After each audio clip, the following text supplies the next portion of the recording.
Good evening, ladies and gentlemen. Welcome to the October 25th, 2023 Zoning Board of Adjustments meeting. Our next meeting will be November 29th, 2023 at 6:30 p.m. here in the Matthew Thornton Room. If I could first ask everyone to stand for the Pledge of Allegiance.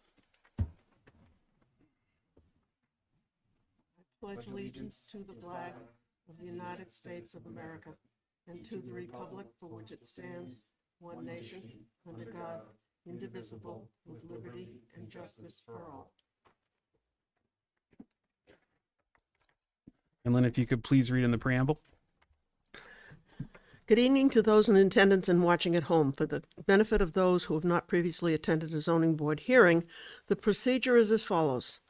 The petitions will be heard in the order they appear on the agenda. However, the chair may change the order at their discretion. The board will treat all petitioners, their representatives, abutters, and other interested parties fairly and with respect.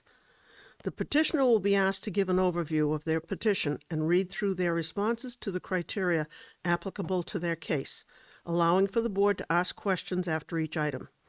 State law and local ordinances establish the criteria that must be met in order for the board to grant approval to a petition, and it is the petitioner's responsibility to demonstrate that they have met each criterion.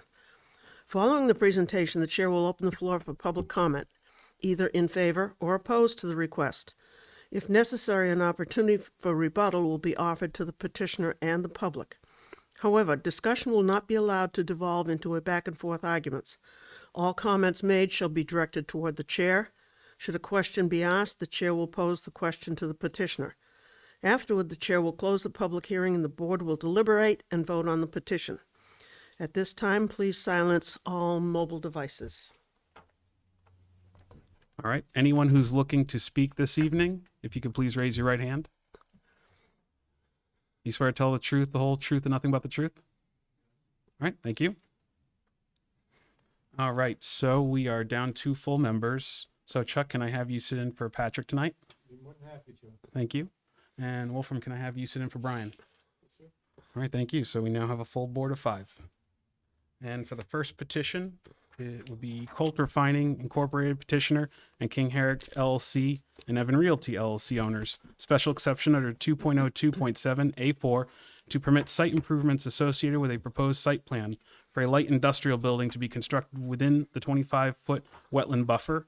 Parcels are located at 12A Star Drive and unnumbered parcels off Herrick Street and King Street in the I-1 Industrial and Aquifer Conservation Districts, Tax Map 3D-1, Lots 2-1 and 20-1, Tax Map 3D-2, Lot 20-1, Case ZBA 2023-32. So whoever's looking to present this petition, if you could please come up front and state your name and tell us a little bit about what you're doing.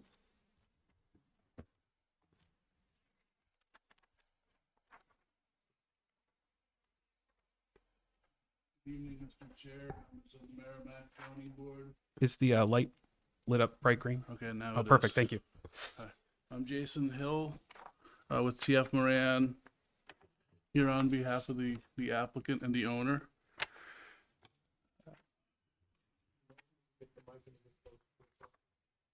Okay.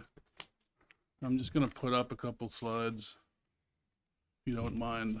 Sure. Maybe able to see them, which they weren't included in your package, but I think they'll be helpful.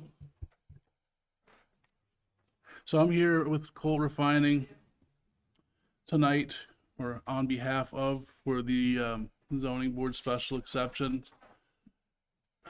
for this project, which is a proposed expansion of the existing operations that are located at Star Drive. This is a 97,000 and some 600 square foot proposed new light industrial warehouse facility, which is proposed to the north of the existing facility. That's shown on this aerial map in the square in the center. It's in the southern portion of town. The existing building is roughly 50,000, I believe. So the Colt Refining is they're a e-scrap dismantling company. It's composed of both this facility would be composed of both refining and recycling operations, e-scrap dismantling, breakdown electronic products, supply raw material feedstock to various local aluminum mills, copper mills, smelters, and then also to their own refining operations.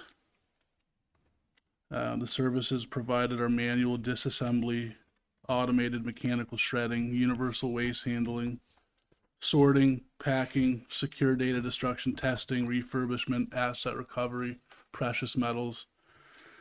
This project, although the variances are not sought for the actual building itself, they're for some of the improvements. They're minor. The special exceptions are for none of the actual building itself, the structure. They're associated with drainage and a water service. I just wanted to tell you about the business. We're hoping, so where we're at is we met with planning board conceptually a few months ago, positive feedback, submitted site plan application recently, on agenda for planning board hearing in November, met with the Conservation Commission a few weeks ago. I've received a positive, I have a positive email of support to planning board chairman Best. I could hand out if necessary. It didn't go to the ZBA, but I do have this I can pass it out to the board, but We appreciate it, but we can't accept no stuff. problem. Sorry So about that. I'd like to just mention that for the record, that Okay. they support the project. We're here tonight for the special exception. The plan would be for essentially for them to grow the business and essentially looking to occupy late next year. So we've got some work to do, to get it permitted and get underway.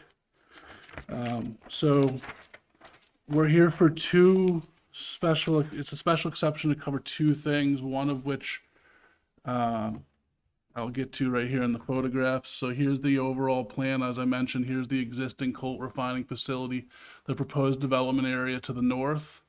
This is Route 3, Herrick Street, which is a dead-ended local area. The former Anheuser-Busch plant is to the south by a mile or a half a mile. So it's in the southern industrial lands.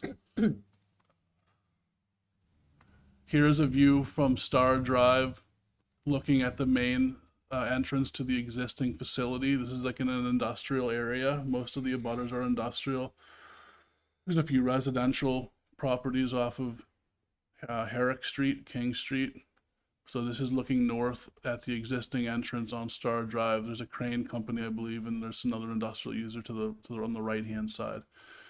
This is a picture of the existing operation at 12A Star Drive, the main entry vestibule here. This is the facility, obviously.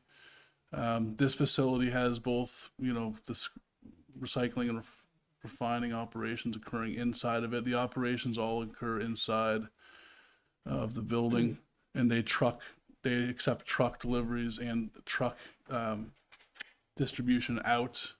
You can see the trailers that are stored just around the site, and then there's office space and such for the corporation.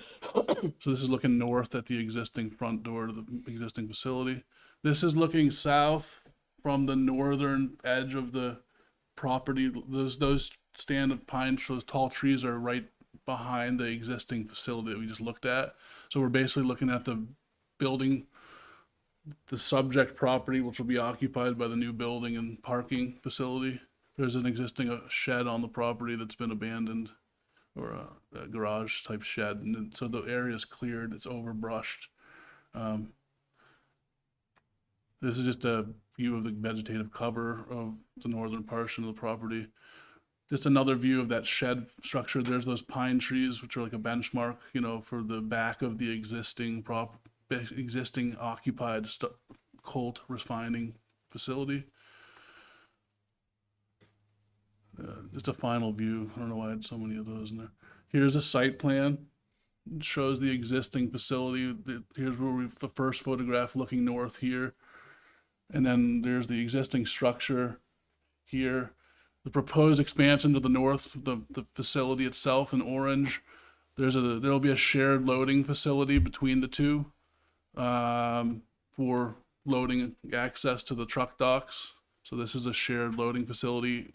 There's some trailer storage to the west, a new driveway off of Herrick Street, and then parking along the north, and then a perimeter drive. The wetlands, so there's two areas, these boxes here. This is the black and white view of the last plan. We're looking for two areas for the special exception. One is in this location. There's a water line for new water fire service and domestic for the building, which will occur in this area, which is actually a temporary impact because it's only digging a water line in, and it'll be revegetated. And then this area here is for the drainage outlet, which that is a temporary and a permanent impact for a head wall and a apron, a riprap apron. So those are the two things we're talking about tonight regarding zoning relief. And then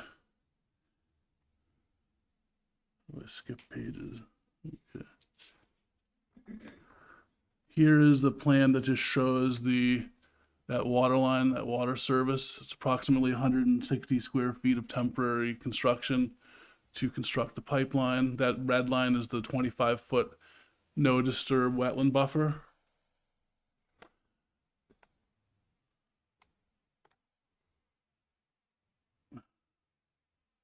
Trying to navigate this screen a little better. Okay. And here's the inset showing the work for the drainage pipeline. Again, the red being the wetland buffer. We have 400 square feet to 410 square feet for new storm drain, add wall, and riprap. And then some grading, which will be revegetated.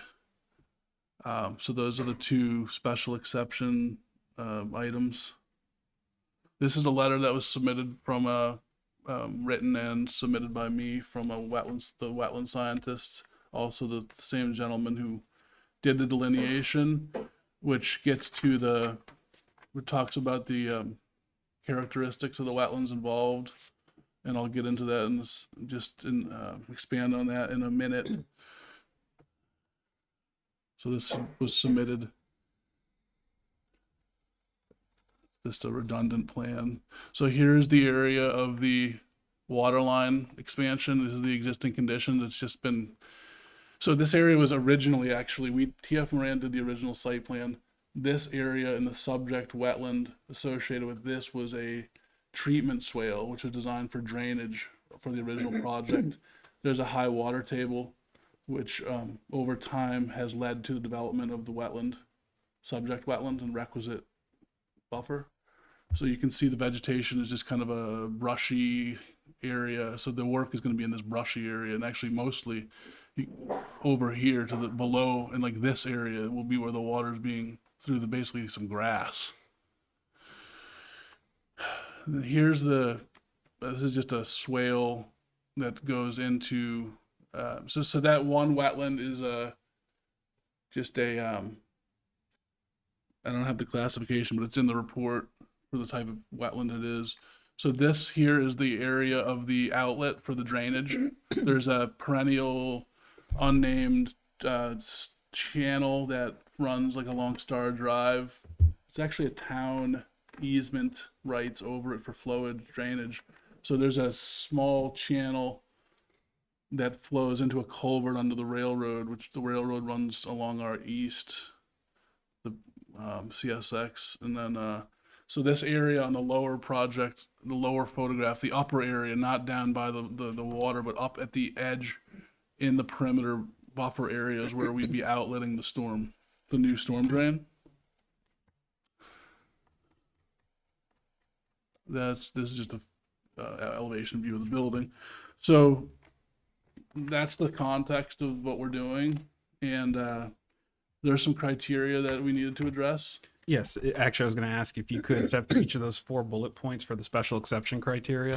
Sure. And just kind of pause in between in case we have questions. The first of four, Part A, is relates to it is to prevent the development of structures and other land uses on or adjacent to wetlands that would contribute pollution of surface and groundwater. So this proposed use, I'll break it into the two things: the water line and the drainage line. We talked about the two impact areas already. So regarding the water line, there's no alternative routes that are feasible that would eliminate. This is the dead end of an existing water service that's nearest to our project site. There's no alternative feasible connection points that would result in us not touching that buffer zone. The impacted area occurs in an area adjacent to pavement and other existing structures and some grass and some low shrubbery that we just looked at. So those areas will be restored after construction, and there'll be essentially no permanent impacts. At that point, it'll be vegetated similar to how it exists today. On the drainage outlet itself, that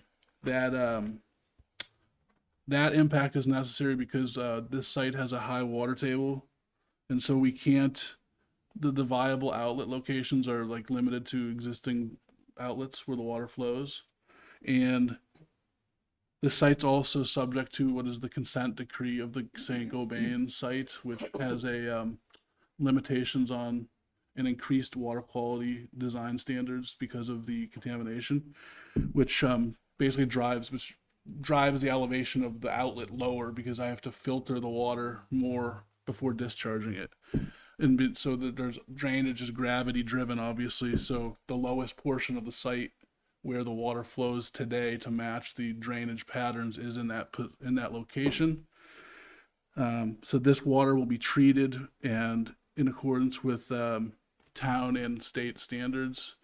To meet those standards, exceed those standards, you'll have clean runoff leaving the site. Right. There's So no just out of curiosity, we're talking about drainage. We're not talking about, so we have public water and sewer going to the building, right? Yes, public water and public sewer. This will be storm drain Okay. from the driveways and parking. So we've minimized the amount of disturbance to that area by using a head wall, so we can cut off the grading and minimizing the riprap footprint, minimizing the pipeline and such. So these stormwater BMPs will provide water quality treatment of the project runoff, which will not degrade those wetland areas or their subject buffer areas. That's the first criteria. The second criteria is to prevent the destruction or degradation of natural wetlands that provide flood protection.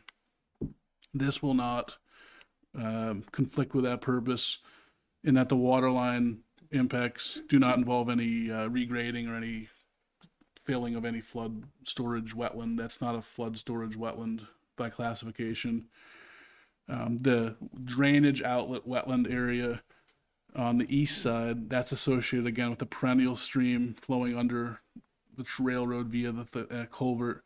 The stream and the wetland edge occur in a depressed linear channel, which does not provide significant flood storage or flood flow alteration. And we're not reducing the volume of that area for detention or flood storage as well. And we do, in essence, that we're not proposed to fill any wetlands that are flood storage wetlands or any significant flood storage depressions. And our proposed stormwater management system, because of the detention we're providing, it's reducing the peak rate of flow to that culvert, that 36-inch culvert. So the peak flow rate will be reduced to that downstream point. So for those reasons, we meet criteria B. Criteria C is to prevent unnecessary or excessive expenses to the town to provide and maintain essential service and utilities which arise because of the inharmonious use of the wetlands and adjacent areas. This project will not conflict in that criteria because the existing water service is located almost entirely within the wetland buffer. There's no prudent or feasible alternatives to access the existing water system So this will allow us to facilitate new development, bring these 3 or 4 parcels which are currently vacant onto the tax rolls with a new project, which will, generate good tax revenue. We're not talking about the use, but they just threw that in there. And then for the east, the drainage outlet area, again, there's no alternative feasible location due to these special conditions of this site, i.e. Saint-Gobain, and the elevation being flat primarily. So there's specific aspects of the existing condition which require this, which are unique from other parcels. And again, all the areas are in these small impact areas will be there's no direct wetland impacts, but the buffer areas will all be restored and revegetated and restored to similar conditions to what exists in the existing condition. And then finally, there's a fourth criteria is Now, before we get to the D, are there any questions from the board? Oh, go for it. Thank you. If I understand this right, the existing property or building is the one displayed in, the southern quadrant here of that drawing, right? yes. And I'm assuming there's existing drainage in place right now. Yes. Where is that? And what happens with it? That's What drainage points? good point. So that had TF Moran designed that. I did not. That was actually designed with sheet flow into swales around the perimeter of the site. Okay. No catch basins like I'm using. Okay. And because of that, in those specific areas, they're using vegetative treatment swales. Because of the groundwater conditions in that portion of the site being within 2 feet of existing in some cases, anywhere you put a shovel in the ground and dig down, you're going to end up getting emergent wetlands, which is what happened there. And because those were sheet flow conditions, they're not low enough. When I have a closed drainage system, but I have to have advanced stormwater quality treatment because of the Saint-Gobain, that drives my system below that sheet flow, shallow condition. And for those reasons, I had to do a piped system. Okay. But so the existing stormwater facilities for the former project are both not up to standard for AOT currently. They were done in 2010 circa, so they don't meet current standards. Not that they have to. They wouldn't meet current standards. They certainly wouldn't meet the enhanced standards with the Saint-Gobain facility consent decree. And for those reasons and others, we can't utilize those facilities. So I appreciate that. So the concern that I have is really runoff of sodium chloride, right? Because we're adding quite a bit of paved surface. What I'm seeing with at least at one point with the added parking for tractor trailers and trucking. So Yep. so sodium chloride runoff. Sodium chloride is becoming an issue in town, right? I understand that there's catch basins or Yes. drainage basins that are intended to catch any surface contamination, like runoff from oil, from Yes. vehicles and so on, and then only that semi-filtered water would be drained into the wetlands. Is that correct? So we'll have from that particular area that you're talking about, the truck storage, we're incorporating a like a Vortechnics unit, which is it's both it's a hydrodynamic separator, so it separates your petroleum products as well as it has a sand grit chamber tank. So we're going to get rid of additional suspended solids plus the oil, petroleum. We are regarding the sodium chloride de-icing chemicals, we have volunteered to utilize a UNH certified green Okay. snowplow contractor, Great. which will minimize, and they have to record the amount of, we do need to, have ice and snow chemicals usage here because of the nature of the business and keeping people safe. But we would, I guess, my point is that we will use a green Snow Pro certified Right. winter maintenance contractor for this facility Okay. to minimize those particular aspects. And that's locked into the planning board approvals. That is okay. It hasn't okay. been approved yet, but, But it would by, be part by of it. testimony tonight, Okay. it'll become essentially a node on the plan. And Okay. Great. so, yeah. And in that light, the last question: is there any chance of I'm hearing electronics recycling, right? And looked at the website before I came here. So electronics oftentimes come with various chemicals, right? Acids for the most Yeah. part, but all the leads. Is there any chance of storage of on trucks or containers or anything on the property where there could be any runoff from any of those chemicals from rain or? No, there's not, and they actually do not utilize a lot of liquid solvents and things of that. A lot of it's manual. They don't have a lot of chemical solvents. It's a manual disassembly. There's like a blast furnace which has some dust control collection systems, which don't meet any state air quality permits because it's of not enough volume. But there will be no contaminated or regulated bulk chemical storage either inside or outside of this facility, nor is there currently at their existing operations. Okay. Thank you. Go ahead, Chuck.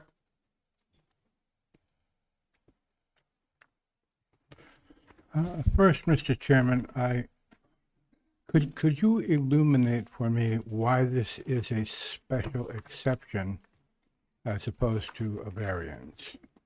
Actually, I would have to defer to Colleen for that.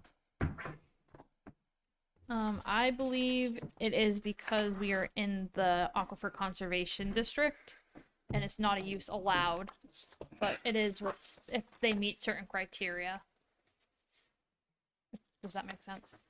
Yes, it does. So as a follow-up to that, I'm actually a little disappointed so far because I don't think that such a complex proposal has been articulated in a way that the general public could understand it. I hear a lot of promises. I hear a lot of BMPs. I hear a lot of, oh yeah, we're going to do that. Everything's going to be just the same. Myself, I would hope that when we hear a proposal that we hear and see concrete evidence of our concerns being actually put into practice. So BMPs means nothing to me whatsoever if we don't have a design plan for that particular best management practice. Without definition and evidence to conclude that there is a certain level of trust that this is going to happen the way it's supposed to happen, I'm left a little cold about it, quite frankly, because I don't know how you can double the size of an operation like this and have everything just the same as it was before. Because there are lots of other considerations, and I, for one, sitting here needing to make a decision about a special exception, aren't willing to hear admonitions about the planning board will take care of it, or we've spoken to the planning board or the Conservation Commission, and so forth. I myself would like to hear a little more evidence, and I would like to hear it more articulately delivered to the general public.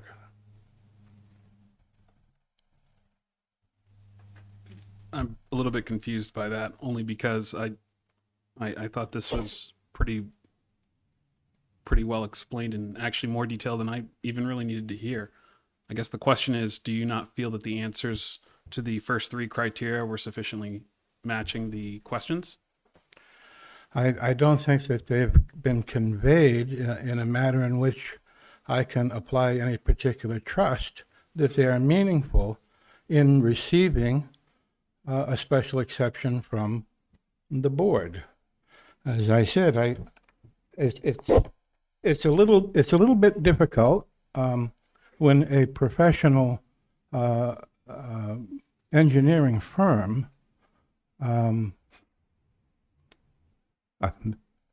maybe it's me, maybe I need hearing aids, or whatever, but I've been unable to hear a clear, and that's what we need clarity relative to the disposition of this application. I have not heard that.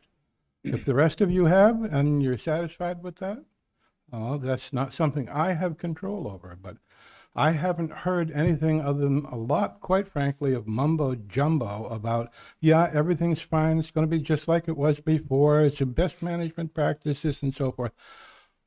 Where is the evidence? Where are they on the plan? Or is this something to be later developed with the planning board? I don't know. The planning board is not sitting on it this evening. I am. And so if we're going to have a particular type of advanced filtration, and it's supposed to be the best management practice, because that's the only thing I keep hearing is best management practices. But I know that there are a number of different best management practices that may or may not be applicable to this site. I bear in mind that we're talking about a site here. We're not talking about a design plan that this applicant wants to have approved by us. We're talking about a site and what the site needs, as opposed to what the designer of this particular proposal needs to get his special exception. Rich, if I may. Yes. So they are going to be before the planning board next month, as Jason said. Their plan has been peer reviewed by Fuss and O'Neill, our third-party town engineer, service, for all stormwater concerns. There was various comments made about different things in their stormwater management plan that they provided to us, which they will have to correct and address before final approval by the planning board. Same with similarly conditions like this green snow being put onto the Green Snow Pro contractors. That was a condition put on by I believe the Conservation Commission, which they again also have to address before final approval by the board and signature of plans. Does that help to answer?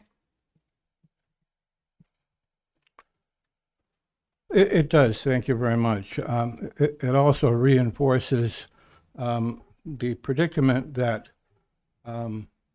we have to extend a great deal of trust here that other boards will perform their duties the way we anticipate they should be done for the town of Merrimack.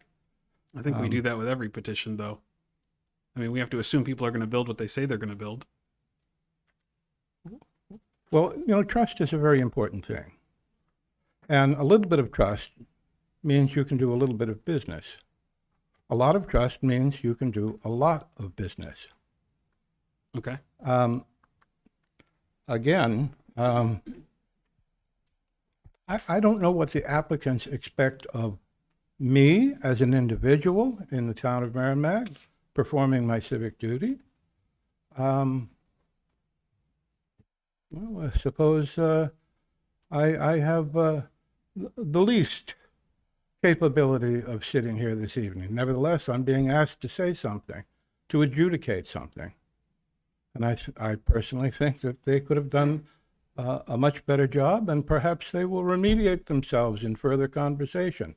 I like evidence. I like a sense of trust. I like a sense that they're delivering this for the very first time and not the 1000th time, and they're tired of saying it. We have an important duty to perform here, and I think that should be respected by any applicant that comes before the board. With all due respect, Mr. Mower, I would intended no disrespect. And maybe you should, I should have clarified when I was talking about in response to the gentleman's question about the existing drainage system. Mr. Chairman, please, point of order. No remarks to the members of this board, remarks are to the chairman. That's in the preamble. Okay. If I you- apologize. You can, if No you could problem. please just direct your certainly. your response to me. I'd I appreciate just wanted to point out that this BMP is just a technical name for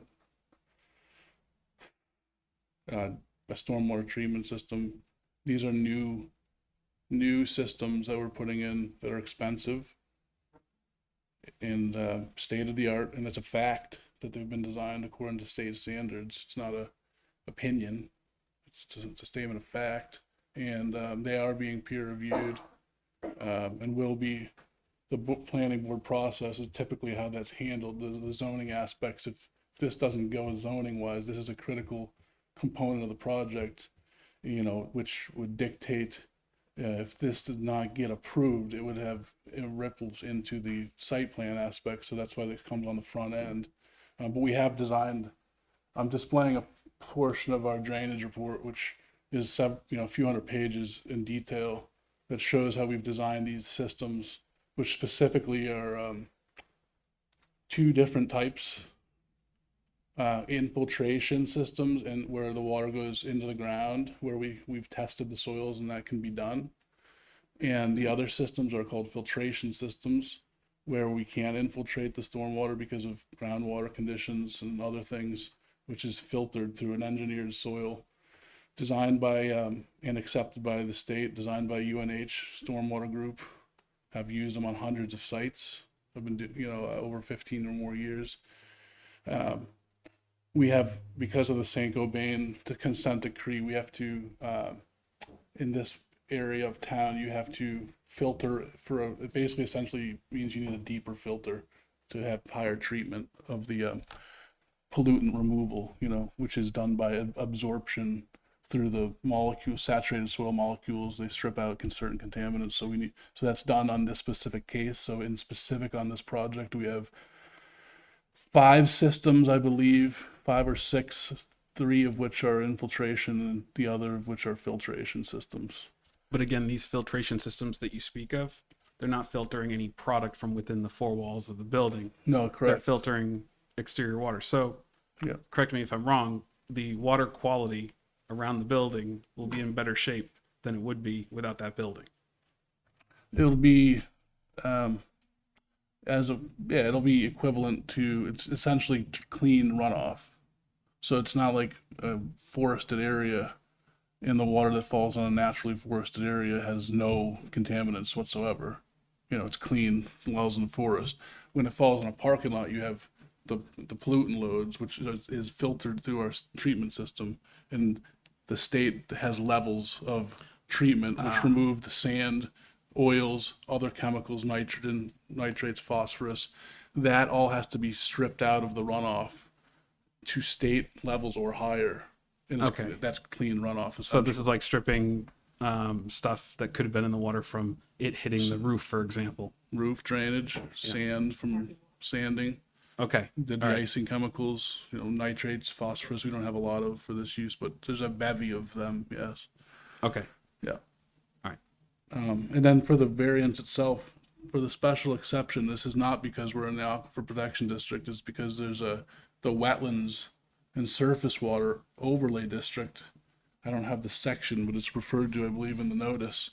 That has different standards, and in particular, this project, the standard that we are seeking relief of is the 25-foot wetland buffer, which is essentially a no disturb buffer. If you have a wetland over 3,000 square feet in Merrimack, it has 25-foot buffers, and that's the specific request is for that. It does not have anything to do with the Aquifer Protection District.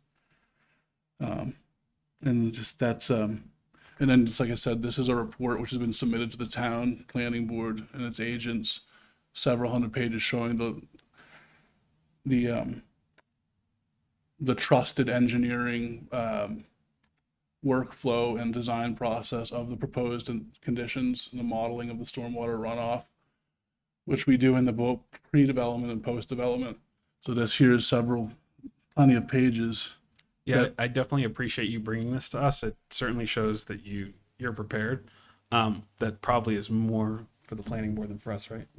Typically it would be, but Yeah, since I just wanted It's to good touch on it. information. it is. I absolutely thank you for bringing this. Chuck, yeah, real quick. It is good information. And it also demonstrates that it's not a neutral impact before and after on this site. There is an increased impact to the site of non-point source pollution of a variety of different types. And so This is not just a casual, everything will be fine, just like it was before. Apparently, they have designed for this larger impact. I realize it's probably difficult. I never heard anybody say there was an increased impact, but that is in fact when more evidence is given that there is an increased impact. And they have a design for that capacity. Thank you. Okay, thank you. Len? Just to clarify, Jason, you are not impacting the wetlands themselves. You are Correct. only encroaching on the buffer. Yes, that's correct. Thank you. All right, go ahead, Wolfram. Is that statement true for the drainage as well? Yes. It is. You're not eventually draining into the wetlands? The proposed construction does not disturb any wetlands. Right, but eventually the runoff is going to end up in the wetlands. Yes. Right, okay. Yep. Okay, but the construction is It'll not end up happening. in that one wetland. Right, right. Most of the runoff is non-point source. It's actually zero. If you look at these tables, for post-development, because there's not a lot of natural outlets, it's essentially, the site has very low runoff, so it has to go into the ground and be recharged. So so it's the only point of runoff from this project, I believe, is actually that one culvert that we're talking about. The rest of it's being flushed into the ground. Okay. Luckily, we have sandy soils on the northern portion. Yeah, It would have made it a lot harder to not have the good soil conditions. I guess for me, the concern is not so much, and maybe would have been easier to split the request into two requests, because I think the water hookup is probably an easier one to answer, right? Because nobody's too concerned about temporary construction, at least speaking for myself. But the runoff, obviously, with the water concerns and groundwater concerns in town is an issue. And just for the record, because you made a statement earlier, you cannot filter sodium chloride and de-icing products out of the runoff.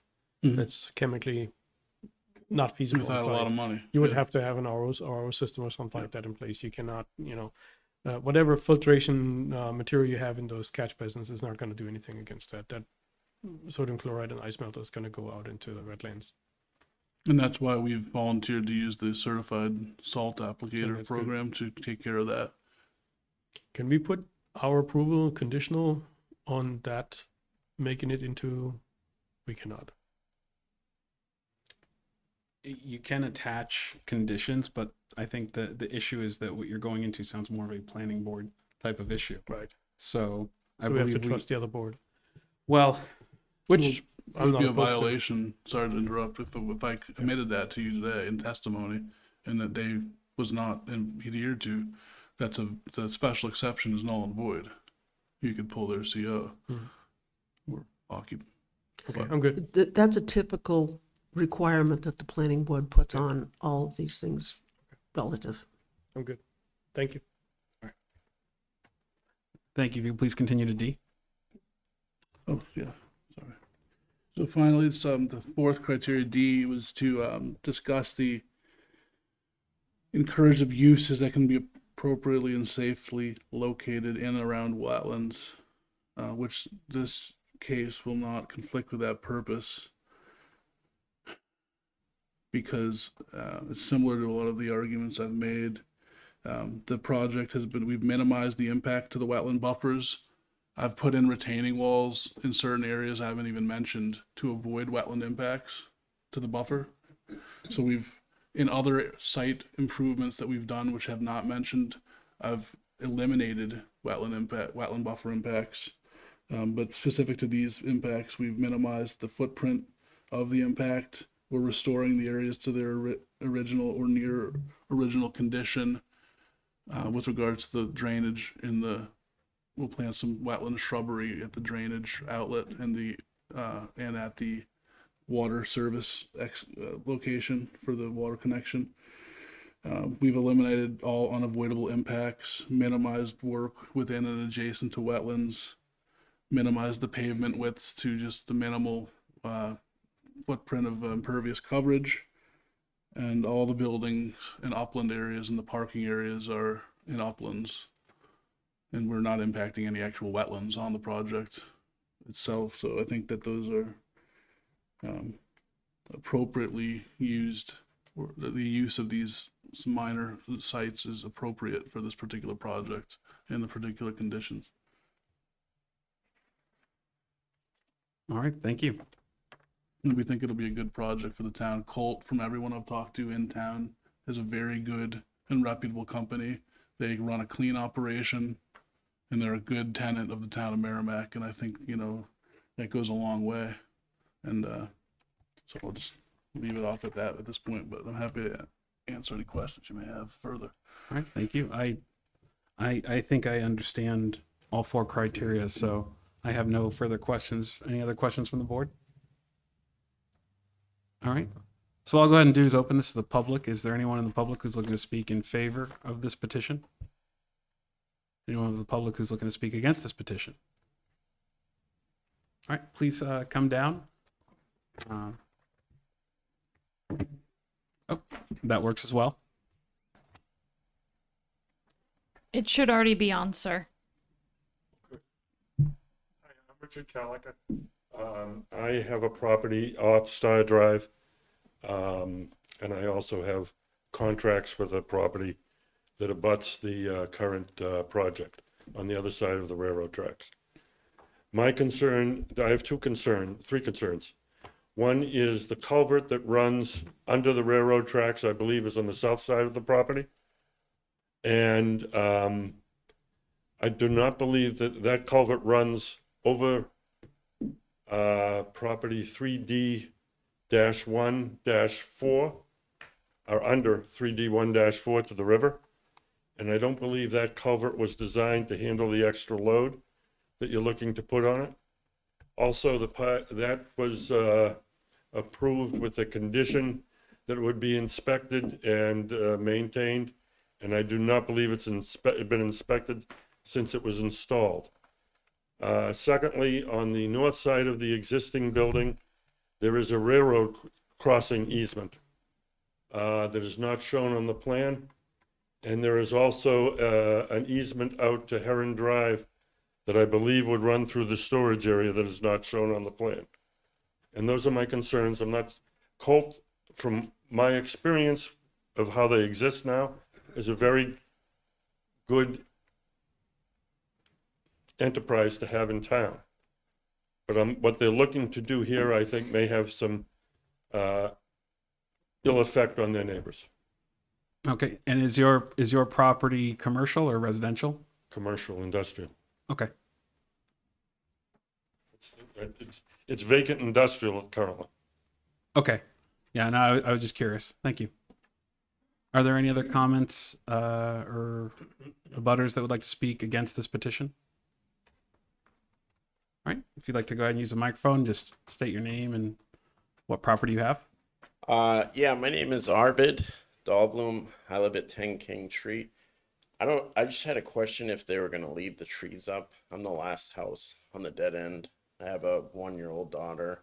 I just want to make sure it's safe. And is there gonna be a fence up? Are they gonna leave the trees up? So you're a direct abutter to this property? Yes. Okay. Yep. So, All right, that, just so you're aware, that is something that would get addressed at the planning board. did that already happen? No, that's going to be happening next month. Okay. So that is definitely a good question to bring up. That's not something we would normally ask about. Maybe it's something we can discuss tonight, but typically that's brought up at the planning board, just so you're aware. Okay. This is my first time, so Oh, thank you. hey, no worries. And that meeting is on November 5th at 6:30, same room. Here. Yep, November what? 5th. Thank you. All right. Is there anyone else that's looking to speak regarding this petition? All right, I will go ahead and close the public. And I don't know if you want to go ahead and address those concerns. If you'd like, I can. Yeah, Sure. it looked like you were going through the map regarding the issue with easements and potential changes to drainage. Yeah, so regarding the culvert, the 36-inch underneath the railroad tracks, it's roughly in this area here.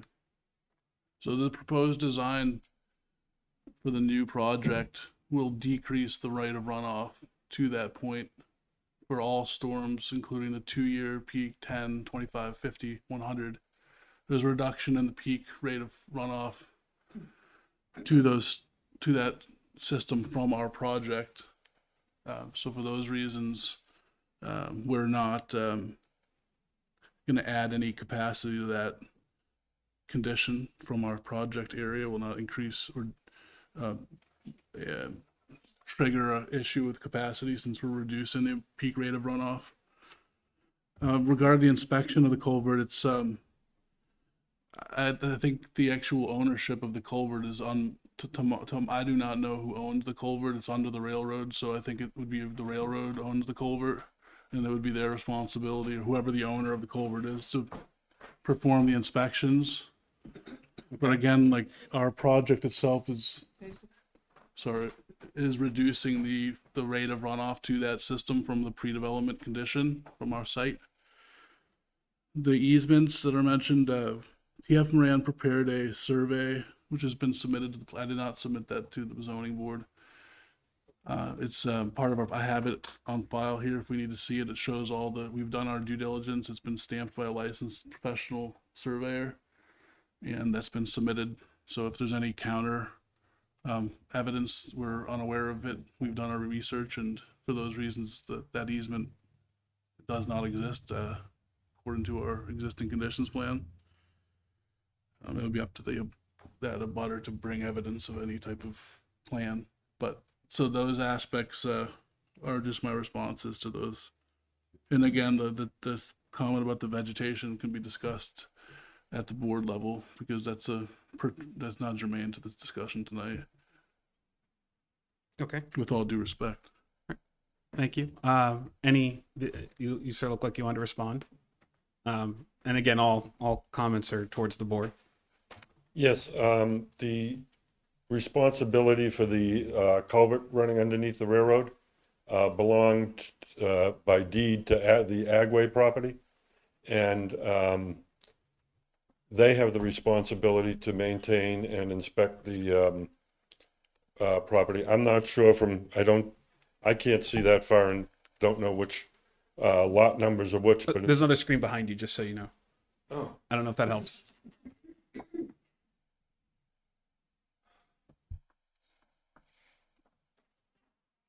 I'd have to look at the map. I'd have to look at maps that I don't have with me as to where the Agway easement is. But Agway has the rights to stream water through that culvert. Other properties do not. And as far as the easement, I believe if you, there's a title search that I can come up with that shows not only the railroad crossing right, which the town planning board is aware of, but also the easement that runs, I believe it's to Heron. It's not on this map, but the name of the street that it runs to on the north side of the existing 12E property. Isn't there a property line between those two properties, a building somewhere? Is the question. I don't know. Okay. I don't see it on the map. I'm not sure. Do you know? I didn't understand the full question. There should be a property line that comes from here up to there, but I don't see it. Is this one piece of property? This is 3. They'll be merged. So the southerly property line is here. This is the Crane Company, I believe, right here. Okay. Crane. The Crane Company's here on Star. I don't know who this is, specific. Corbin. But the property line's here. You know, it's depicted in blue. I'm looking on the north There's side. some easements that exist for access up here. When this was separated parcels, there were some access and drainage easements in this vicinity that supported or were in favor of these other parcels, which are now being merged. Well, subsequent to the development, those would be merged, and those easements would be no longer necessary. But when they were independent parcels, there was some access easements. All that's been vetted out, and and has been reviewed preliminarily by Department of Public Works. There's some municipal drainage easements in this area. So that will be part of the planning process as the rights of those, any public easements, if there are any. Those aren't germane to the wetland buffer, discussion that we're having now. Although I'd say, the one thing you said about the rights to flow water into the culvert, though we studied the pre-development condition, that's one of the points where the water from this property flows. It flows, there's a swale along the side of this, and it all just makes its way down into this corner. As long as you don't increase the rate of runoff to an abutting property in the state of New Hampshire and in town of Merrimack, you have rights to flow the water where you do in an existing condition, as long as you don't exceed those values. And in this case, we are within those rights.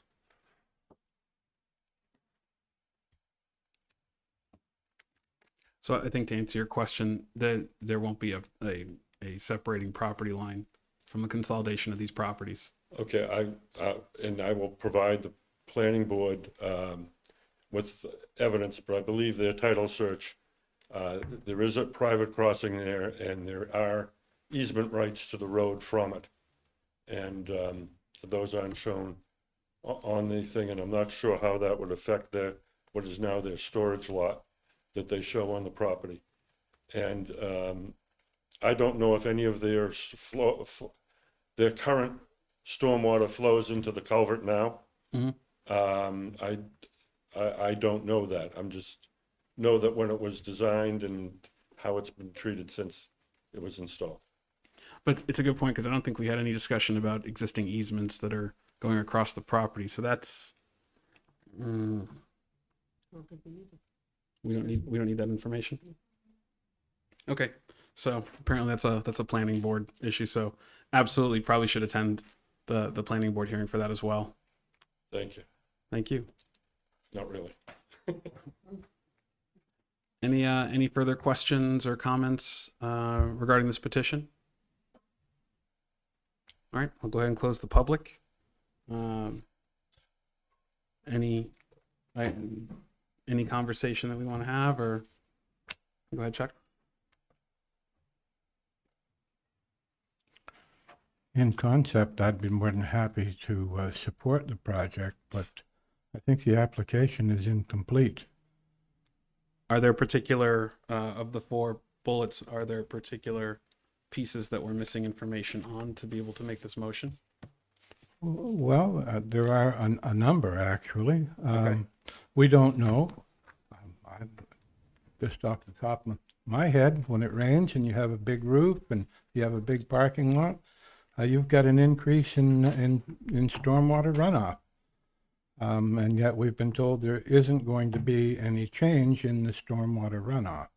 I find that difficult to reconcile for myself. And we've heard that there are easements across the railroad. I don't know where they are. I don't know how it impacts the site or the abutting sites, because I just don't know. And we've had testimony that the culvert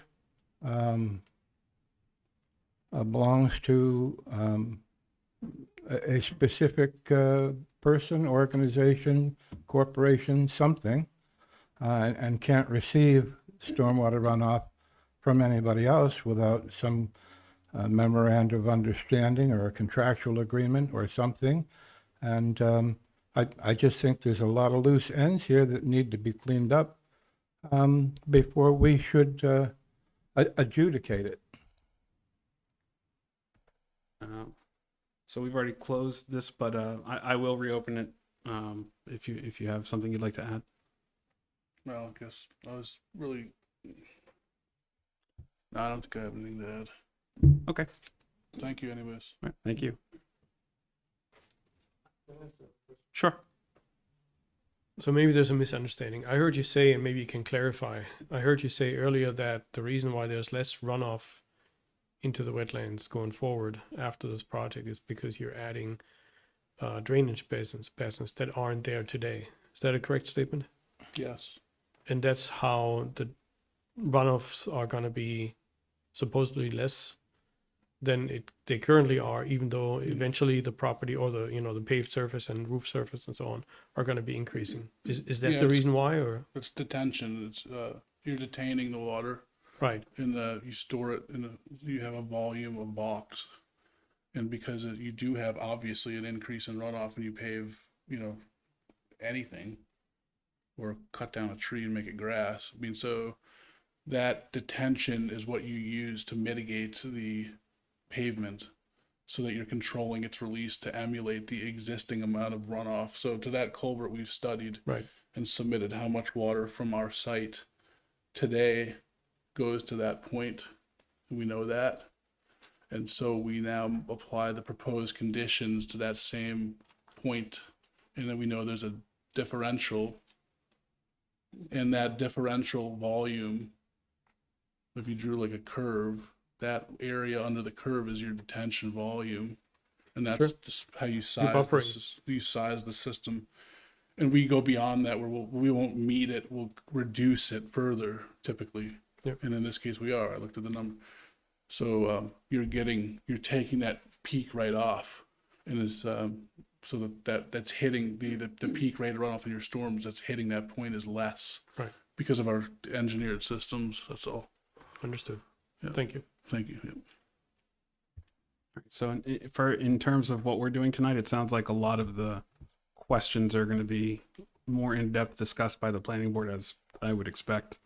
In our case, we are really just looking to see if, ultimately, what these 4 special exception criteria boil down to, is the petitioner taking steps to mitigate disturbance to the wetland buffer? To the wetland buffer. So in that regard, special exception does mean that it's an acceptable use, provided that we feel that the 4 criteria are sufficiently met. I would share some of the concerns Chuck has, but as on the zoning board, I would not address those. So I would say that from my perception of these 4 criteria, I feel that this was addressed, and that those details are going to get ironed out in the planning board. So that's my 2 cents. So I guess we can discuss this further. We can make a motion. The rules of making a motion: if it's in favor, please follow the criteria that was handed out. If it's against, we have to be able to identify which points were not properly addressed and why. So I open up to Colleen. I just have one point. If you choose to make a motion, the motion provided in the memo needs to be slightly tweaked to say responses to the ordinance criteria and not statutory criteria. But that was the only thing. Thank you. Thank you.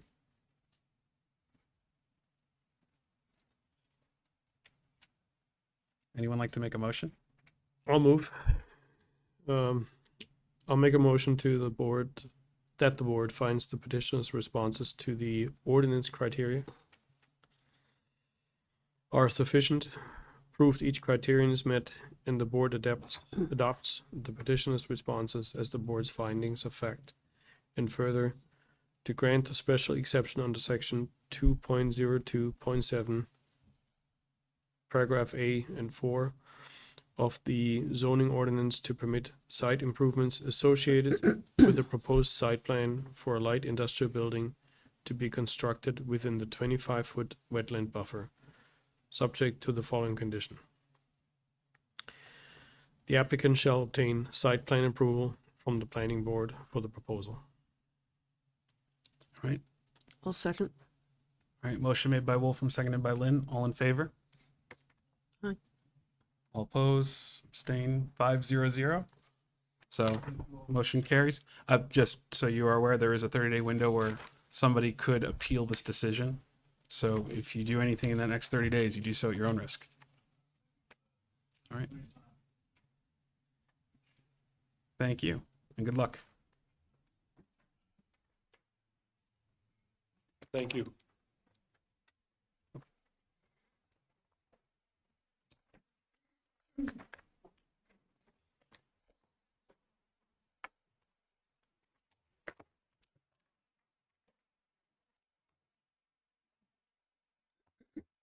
As an extra note, Rich, the planning board meeting is November 7th, not the 5th. November 7th. November 7th. Thank you. Thank you. That's very important to know. We would have showed up on the 5th and nobody be here.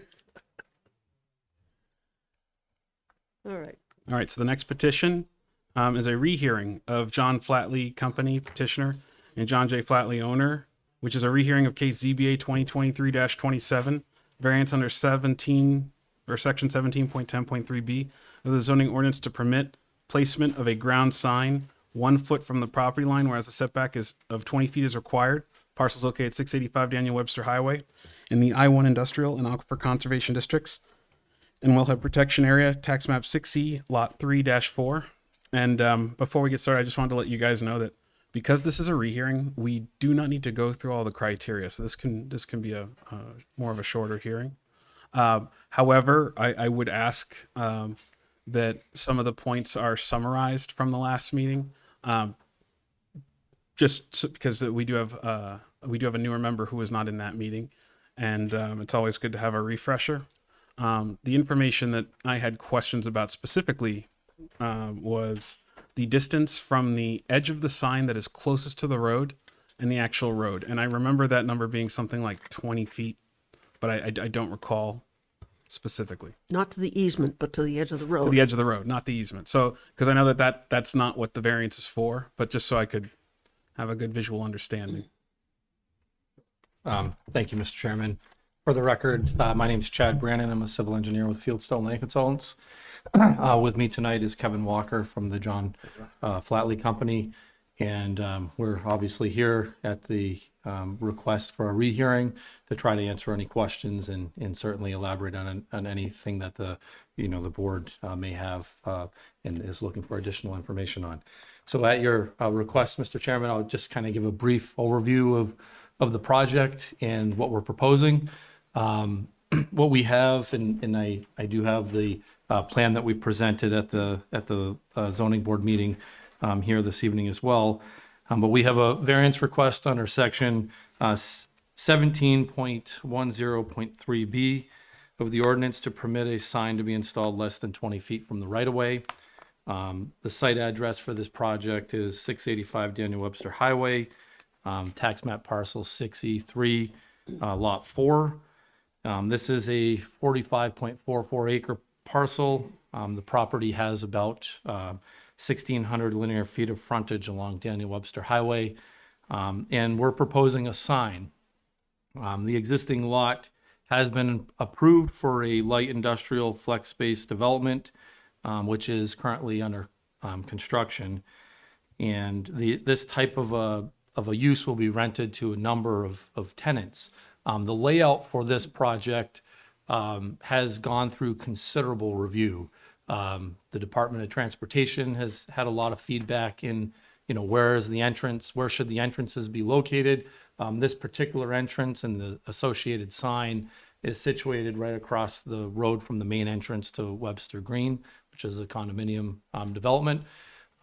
Certainly, from a safety perspective, that's why DOT has required that this be the location of our entrance. And because this is the required location of the entrance, we're dealing with existing conditions on this site, one of which is a much wider right-of-way width in this particular location, to the point of about 24 feet. So the right-of-way is about 24 feet wider at this entrance, which is why we're seeking relief from a 20-foot setback down to 1 foot. So to your point, Mr. Chairman, the distance from the roadway or the traveled way to this proposed sign location is 42.8 feet. And that's the front edge of the sign to the travel way along Daniel Webster Highway. To give some perspective on this, and we touched on a lot of this detail at the last meeting, the sign directly across the street, Webster Green sign, is complying. It's 20 feet away from the right-of-way, but it's 29.5 feet from the same feature on that side of the highway. So what does that mean? It means, and we talked about this in large detail at the last meeting, that the sign location is further away from the traveled way than any other sign that I'm aware of along this stretch. And we happen to be proposing it in this location because that's just where the right-of-way line is. Right-of-way is very wide along this frontage. Primarily, it takes into account some drainage improvements that we believe were initiated, and I think Mr. Walker did some research with DOT back in the late 80s, is when that right of way was widened. And again, we reviewed this at the last meeting. There's some drainage on that side of the road, closed drainage, and it appears that's why the right of way is wider in that location. What we touched on, and certainly can touch on the criteria, but what we touched on here is that this sign could be located along this frontage much closer to the traveled way and much closer to the off-site features, but it makes sense from a safety standpoint for it to be at the entrance. Because when, at least speaking for myself, when I type in an address to a facility and I'm driving and I have my GPS going, I'm looking for an entrance. I'm looking for a sign. The signs have the address of the facility on them, so it makes sense for it to be positioned at the main entrance. What happens if it's not there is people end up driving by, and now you have people trying to make U-turns or turning around on Daniel Webster Highway. They're likely using somebody else's property, and we all know that depending on the time of day that can be difficult, and certainly can impede on other people's property. So this is really a safety component. We think that belongs here. If the board, said if we had to meet the rules, by the law, 20 feet away, that would put the sign almost 63 feet into the property. The sign is now going to be blocked by proposed landscaping and revegetation plans that we have approved through the planning board. It's really going to create a visual block, and I think will be significantly different than other properties along this stretch for what we believe to be no good reason. So that speaks to one of the criteria, the substantial justice criteria. There's no gain to the public by denying this request, because what we're proposing is very similar and actually more stringent than most of the signs, if not all the signs along this stretch of the road. We believe and I'll just touch on the criteria real quick, if you don't mind, Mr. Chairman. Sure. I just I thought I'd mention before we go down that way, and you can. So at the original hearing of this 2 months ago, myself and Patrick were the two that voted against this. It still passed. We both voted against it, though. And I have spent quite a bit of time going back and forth on this road and taking a look at the sign placement. And I honestly think I voted in the wrong direction. And the reason I feel that way is because of a little bit about what you hinted at. If the sign were moved further back into the property and people were looking for this, they're going to have to turn their head more. That can cause an accident. If it's not by the entryway, they're going to have to turn around. We have a lot of accidents on DW Highway. I don't think we need any more. So now my concern is in the opposite direction, that not placing the sign in its current location where you're looking to place it could actually be more devastating to that area than what you're proposing. So just letting you know that although I did vote against this 2 months ago, I am not going to be voting against this tonight. And I only mention that because I don't want you to feel like you have to, convince me. Okay. Well, I hope to convince everybody, but we do believe this is we're proposing it in this location to address a safety, item. And that's really, as a professional engineer, that's my biggest criteria from a design standpoint is, making sure we're trying our best to address safety.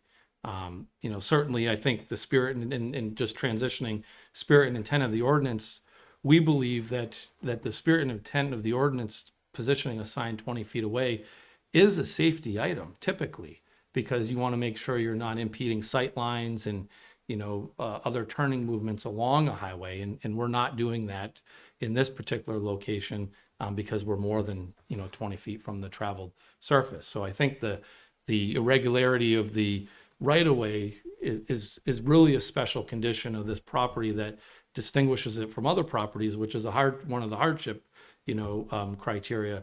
which is why we are asking for the relief, because we think it would be safer to put it, as close as we can to the right of way because of the distance, even from there to the traveled way along Daniel Webster Highway. We believe that granting this variance would not be contrary to the public interest. Primarily because we're proposing this for safety reasons, in the fact that, we're going to be a significant distance away from, the traveled surface. And the design of the sign will not create any health or safety problems and will provide an easily identifiable signage for tenants in the community. And, for those reasons, we think, this variance will not be contrary to the public interest. It's really good planning in where it belongs. We believe the spirit of the ordinance is observed because, again, it's our belief that the intent here was to make sure that a sign doesn't get into a location that it can be obstructive. And that's not what we're proposing because of the right-of-way geometry and such. And we can't lose sight of the fact that we have a pretty significant landscaping plan that was approved by the planning board. That landscaping's not in yet, so it's hard to visualize that when you're driving by, but there's going to be a significant amount of vegetation along that stretch of highway out in front of this proposed development or development that's under construction. And so we're accounting for that in this proposal. Certainly we don't believe that this proposal will result in any negative impacts to the public. And we think it's in the right location. So we do believe that it observes the spirit of the ordinance. I touched on the substantial justice. I don't think that the diminishing values of surrounding properties is in some ways, we don't think that's really applicable here because, again, we're locating the sign or proposing to locate it about 43 feet from the highway. It's a great distance across the highway to the neighboring property, and then the location is at the entrance of the adjacent property across the street, which means it's situated probably about as far as it can be from a good deal of abutting properties, while still being in the right spot from a safety standpoint. So we touched on, and again, really went through this in more detail last time, that we don't believe this is going to have any negative impacts on surrounding properties. We think that the safety elements of it would have an improved impact because otherwise, depending on what direction somebody's traveling, there will be people turning around in adjacent properties if it's not located at the main entrance. And then the unnecessary, hardship, we touched on really the special conditions, the location at the entrance is really it's a function of a lot of third-party reviews and feedback. And this property has gone through a considerable master plan, both on-site and off-site, with improvements along Daniel Webster Highway. So this entrance has gone through, reviews locally with Fuss and O'Neill, with DOT. It's been designed and vetted very thoroughly. And so this is the right design, which means this is where the sign by default should be. And we're really requesting this because of the special conditions, again, of this property with that variable width right away and such. So I don't want to belabor the board with anything unnecessary, but we did go through all this criteria before. I'm happy to expand and address any additional concerns or questions that the board may have at this time.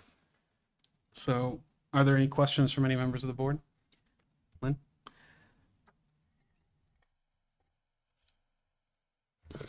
Where do I start? Why didn't you put the sign here in the first place when you got site approval? We didn't have a sign. I mean, oftentimes we didn't have a sign designed during site plan approval, so it wasn't a strong focus of ours. at that time. And But you did have it located somewhere else. we had a sign number 2. If you look at the plan, it actually says sign number 2. We had one at this entrance, and somehow it got omitted from the site plan, but the sign on the plans is called sign number 2. But there was only one sign on the plan, even if you call it number 2, correct? There was, correct, but also the plan stated that all signs would have to go through a separate review and approval Understand. process. Understood, but you put it there. And it was not talked about at all. I remember. Yeah. But yes, it's there. And quite honestly, there could be 2 signs, but this is a very large property. We're proposing one, because this is the main entrance, the building this is the first building that's being completed. The sign belongs in this location from a safety standpoint. But to clarify, you're right. There is one on the plan. It's labeled sign number 2. And I think what happened is it got omitted from our plans during the DOT review process when we were modifying that entrance and that intersection. And that raises another question. Your entrance is located where DOT required it to be located. So you couldn't have put your entrance somewhere else. Is That's that correct? Yeah, Okay. through a lengthy review process. Oh, yeah, no, Yeah. I know their reviews. Traditionally, signs go, if you have an entrance median, traditionally, that's where the signs go, so I can understand why you want to put it there. And I understand that it's pretty unique in that we're measuring from an easement rather than from the paved portion of the road. So that makes it a little bit unique. Okay, thank you. Absolutely. Thank you. All right, any other questions from the board? You have a question? Sure. Very quick. That sign, is that going to be illuminated? And I know that might be a planning board question, but is it going to be illuminated? It'll probably be illuminated to some degree. We're not sure if we're gonna do a ground sign or have an internal. Okay, and we're keeping in mind there's residential properties across the street when we illuminate it. Yeah. Again, I realize it's probably planning board, but I would like to And- make that comment. And it's important too that it's orientated to be facing the highway, Right. not facing a butters. Right. And so, abutting properties, so certainly, it would meet all criteria, otherwise we would be back here again. This sign as designed does meet all other, criteria. Thank you. All right. So before I go ahead and open this to the public, I wanted to just very quickly address why we're doing this rehearing. And that's because one of the things that came into question during our last rehearing is our process, which is when we open to the public, we give the public the opportunity to speak in favor or against, and then I'll go ahead and give you the opportunity to provide a rebuttal. And then what I need to do this time, and what I usually do if need be, is open it one more time for abutters to speak. So it's not a back and forth. It's not a debate. That's not what we're looking for. It gives them the opportunity to say, I don't think you answered that question. Could you please clarify? Or I don't feel that really meets this. Can you elaborate? It gives them that one extra opportunity. So that's what we're going to do tonight. So that's really the reason why we're doing this. So I do apologize, but I'll go ahead and open this to the public. Is there anyone looking to speak in favor of this petition? Anyone looking to speak against this petition? Okay, please use the microphone. Hi there, Andrea Ireland, 15 Kimberly Drive, across in Webster Green. I know I can't hand these to you, but I've printed out an aerial view of our entryway versus where their entryway is.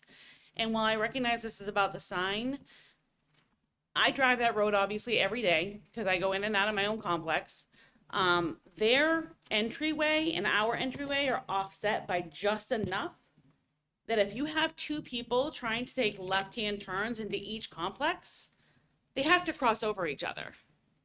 Okay. In other words, there's going to be accidents there.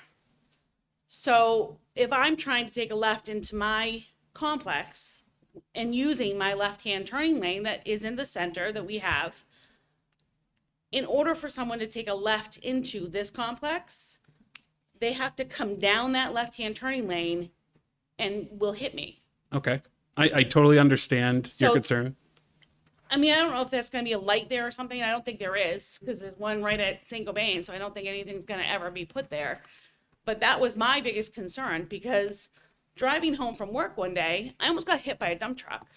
I had to swerve back into the main road to not get hit by a dump truck using our left-hand turning lane into Webster Green, because he was trying to drive into their complex. So I do understand that this is about the sign.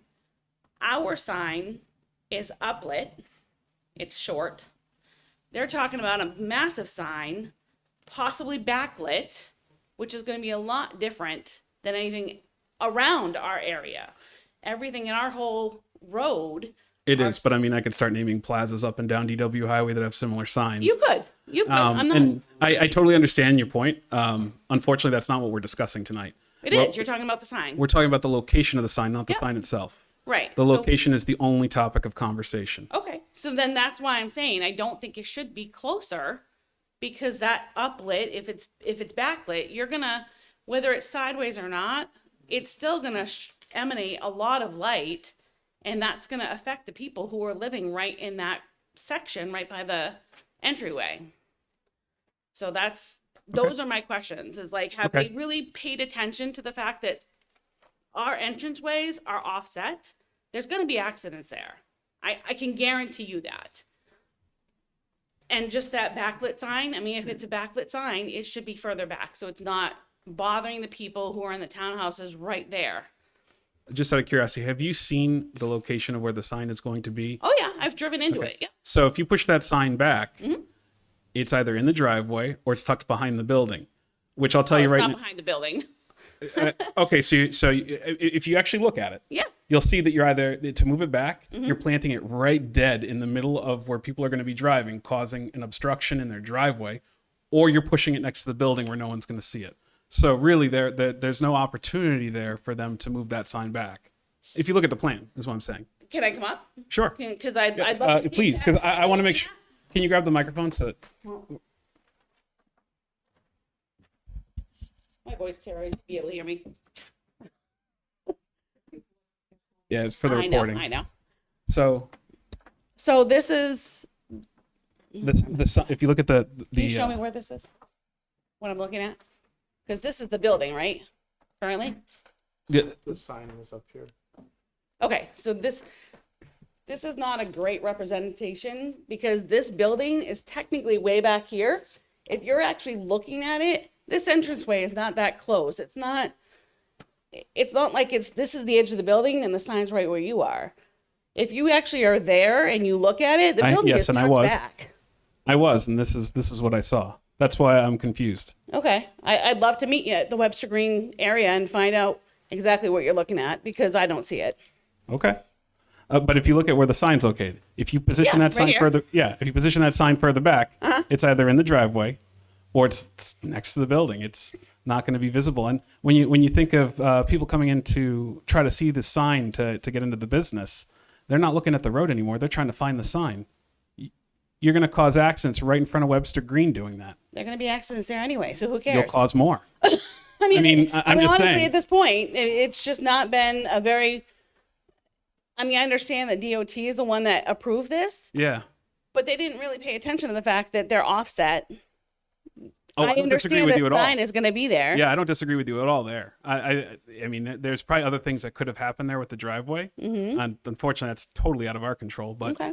my only concern is, as a person driving by, if I'm, let's say I'm a school bus driver and the guy behind me is driving an F-350 pickup and picking up Mm-hmm. whatever building material, he turns his head far enough he can't see the bus stopping, hits the bus, kid's getting injured. Like I don't want to Mm-hmm. Again, see another that. whole reason why this entrance should never have been put there. So, Although I agree with you, at this point in time, all we can do is find the best possible outcome for what we have. We didn't have any choice on where the entrance is. The DOT dictated that. I find that hard to believe. I mean, that's just me personally, and that's fine. Go ahead. Can I ask, the entrance where it is right now during the construction phase that our neighbor here is seeing, is that where it's going to be according to these drawings? It is. It's already It's all done. It's already there. Okay. Because on these drawings, it looks like there's no offset Yeah, whatsoever. it's not offset, and I think there is off-site work that is going to be done along Daniel Webster Highway, restriping that is going to help that traffic, condition at this intersection. Like turning lanes instead of like a shared Yes. center Yes. lane or something. Yes. I drive by there, but I never look at it Yeah, in so detail. there's to know there's that. going to be. Do you mind if I take? No, go ahead. You can No. have that too, and that's my description to show you where the difference is. Right, so, I mean, you can see here, our median lines up with the median here. And that I mean, the so, way the drawing shows it is how it's done today. absolutely. Yeah, this is the approved plan. This is how it will be built. But there's off-site work that's gonna happen within the right-of-way. That's not depicted on here because, frankly, that was ironed out, over recent months and stuff. But there's going to be a free right in, to this site. There's going to be a through lane, and then there's a dedicated turning lane as Dedicated. well. And so, part of the reason why intersections are lined up, and I'm not a traffic engineer, I'm a civil engineer, so we do a lot of traffic components, but if you have intersections lined up, people see vehicles that are turning, so you're able to avoid a turning conflict. But this has been, reviewed significantly and obviously approved by DOT. So what people are experiencing today is not the final, constructed detail. It's in the right location, but it'll be much wider. There'll be, multiple lanes entering. There'll be multiple lanes exiting. There'll be improvements within Daniel Webster Highway itself. And frankly, that will not just be here. There's other improvements along the frontage of this property. But again, that's not what we're here tonight for, but I just want to share, those details. Chad, why does the abutter think that the entrances are offset? It looks to me like they're not, but she seems pretty adamant that they're offset. Well, you can see how wide this entrance is, right? I mean, the one that's there today could be slightly offset. Okay. If they picked, one lane to come in. Okay, They didn't got build it. this whole thing that wide, Right. right? So odds are something is offset because it's not Yeah, constructed to you've got completion. basically just one lane coming in there, but Right. all right, so that And makes so I'm sense. sure it's offset for that reason, but when it's built and people are utilizing the site, it's going to be centered. The And roadway's just not in a final state. yeah, absolutely. That makes sense. Absolutely, yeah. And again, I know this is about the sign, so I apologize, but you're telling me that the roadway's not done? And that there could be possible changes, so why are we putting a sign up? And what changes could possibly be there that it's gonna fix the correction of that offset? Because when I'm in my left-hand turning lane to get into Webster Green, to turn left into this plaza, a vehicle has to go past my car to turn left. So they are not in a good spot. Can I show you this? And it's kind of like a quick diagram of what I see when I am parked at my car. But what you see is one lane, because I've driven by there and watched it pretty closely. What you're seeing is one lane going into their site. You're not seeing two lanes with turning radiuses and all. So what you may be seeing is just one of those lanes that's coming in, and you're not seeing the other one because it isn't built yet, but it will be. And they're saying that when it is built, the center of your site will match the center of their entrance. So they're gonna shift the whole entrance over. No, what they're going to do is they're going to expand it to what they are planning on doing. They've only built one of the lanes so far. I didn't understand that from his comment, because that whole thing he said was already completed. The No. expansion that he's talking about is Daniel Webster Highway. No. Yes. Well, you're going to have a lot of expansion there with lanes there, but that entrance is very narrow. No, it's not. Okay. I mean, the entrance is absolutely not completed on our property, and it is not completed in the state highway at all. The striping is going to change significantly, which will require cars to stop further away from the intersection so that there's no turning conflicts from a vehicle that's stopped that's looking to make an approaching turn. So we all can relate to intersections when they put the 18-inch stop bar across. That's going to define where you stop to make a turn. That striping is going to change. It's not there today. So all of that striping still needs to be done within the state right of way that is going to eliminate the traffic or the turning conflicts that are being discussed. I understand the concerns that she's dealing with now. They're temporary. And just to clarify, the entrance that we have there now, we were granted a temporary permit from DOT just to have access into the site. And that's all that is right now. It's just a 20-foot wide, maybe, access into the site. And it's going to be, much wider than that when it's all said and done. Can I ask when the restriping is going to be done? Is it planned already or no? Beat me to it. Oh, okay. So I'm hoping that it's going to be by mid-November.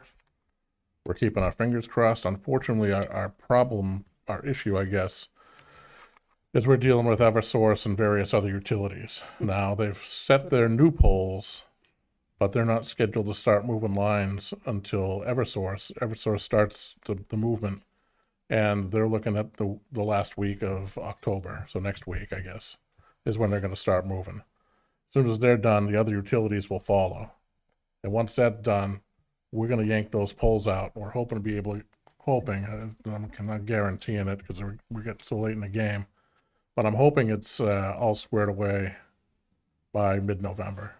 That's the best case scenario. Okay. Otherwise, it'll definitely be done first thing in the spring. All right. So the point. All right. Okay. But it's coming up. It's not something that we're going to wait years for. No, we're just waiting on the utilities to move their lines. We've been at it since May with the utilities, and it's like pulling teeth. But we're on a schedule. They're set. They're set to go out there next week, according to my last discussion with them, which was earlier this week. Okay. Makes sense. Can I have one more follow-up question? Sure. So if they're expanding Daniel Webster Highway to include turning lanes and all that, sorry, there's a fruit fly in my face. If they're expanding Daniel Webster Highway to include turning lanes into the complex, how far is that going to now bring the sign closer to the roadway?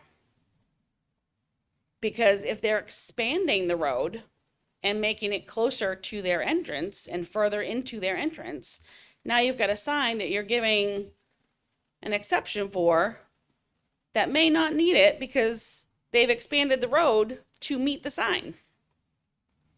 I can answer that, Mr. Chairman, if you don't mind. If you can answer, that's great because I Yeah. certainly can't. Yeah, so the traveled way along the entrance of Daniel Webster Highway will not change. We're basically adding a free right in to the property, so that is right here. And so the pavement line, the new pavement line is actually just on the front side or the Daniel Webster Highway side of the utility poles that are shown on the plan for the free right in. But the throughway doesn't change at all. So the I dimensions. think her question was different than that, though. I understand. So you're changing the lines so that there's an additional lane for turning, but there's no change to the pavement in this plan. There's no change to the pavement, meaning the traveled way that I gave you the dimension of 43 feet to after the site improvements are done.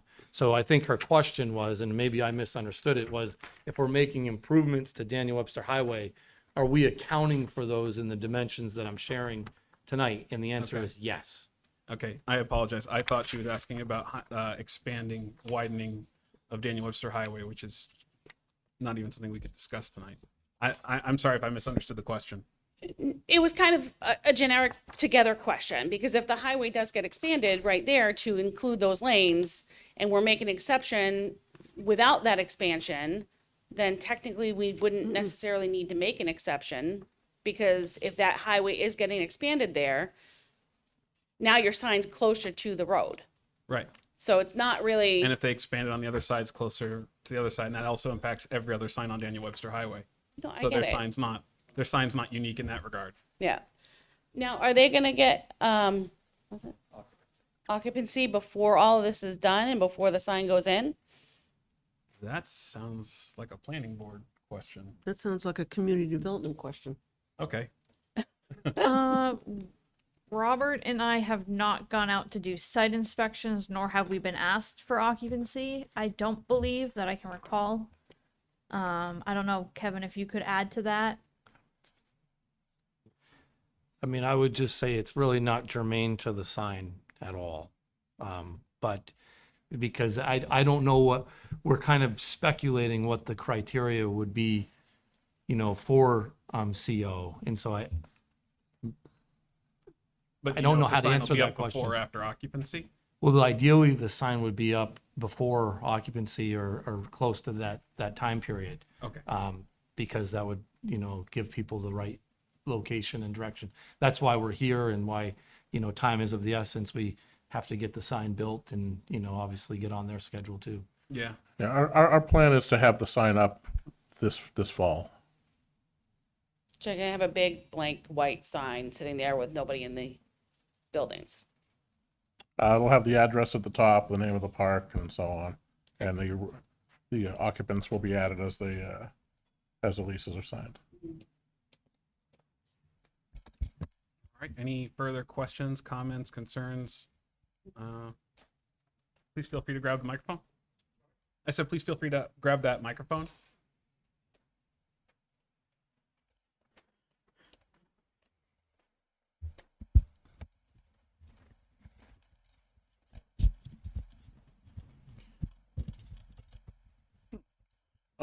Kendall Smith, 18 Kimberly Drive. I think we're jumping the gun just a little bit here when we talk about entrance and the main entrance. What is across from Webster Green is a entrance. In fact, it's not even the main entrance. It's the main entrance is if you go up to the lights, go north to the lights, you'll see a sign. You're referring to the main entrance for St. Gobain, not the main entrance. No, to no, no. these I'm local referring businesses, to right? the what these guys seem to be calling the main entrance to their site, to their property. To that property. Yes, that's Yes. the main entrance that they're showing us. Right. It's not the main entrance. If it was the main entrance, there wouldn't be a sign up at. I'm sorry. You're right. I'm sorry. At the St. Gobain entrance, saying all construction supplies go here. And that was going to be my first comment was that's I think that's the best location and the safest location is up there. Right now, there's a sign up there that that for the northbound facing people, there's a right arrow.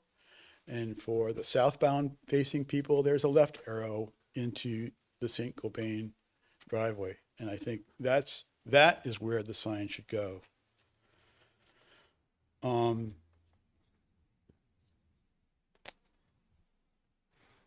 I think for the variance criteria, there was a lot of talk about safety. And I think what the board needs to consider is where is the safest location for this sign?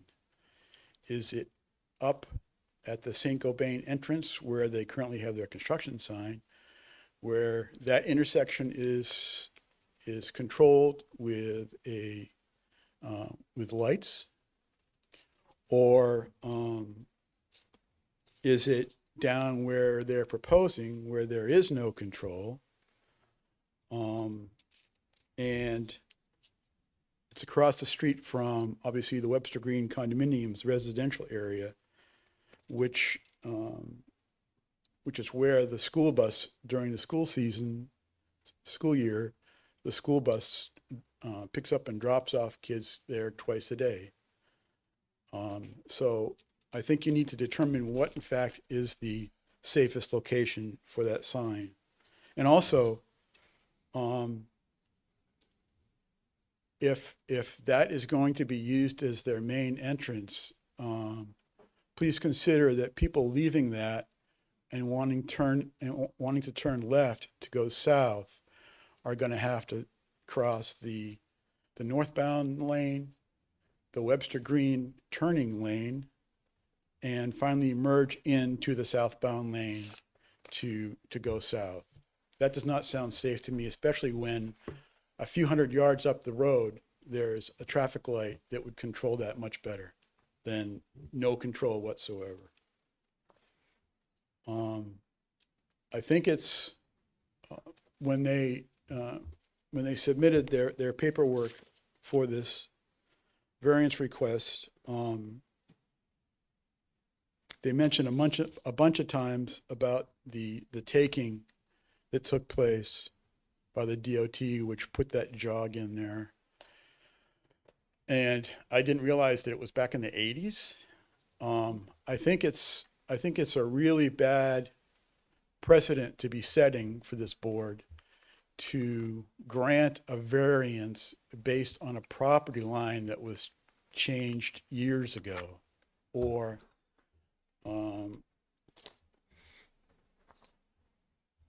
to it being based on the property line being in a different location. Property lines change all the time.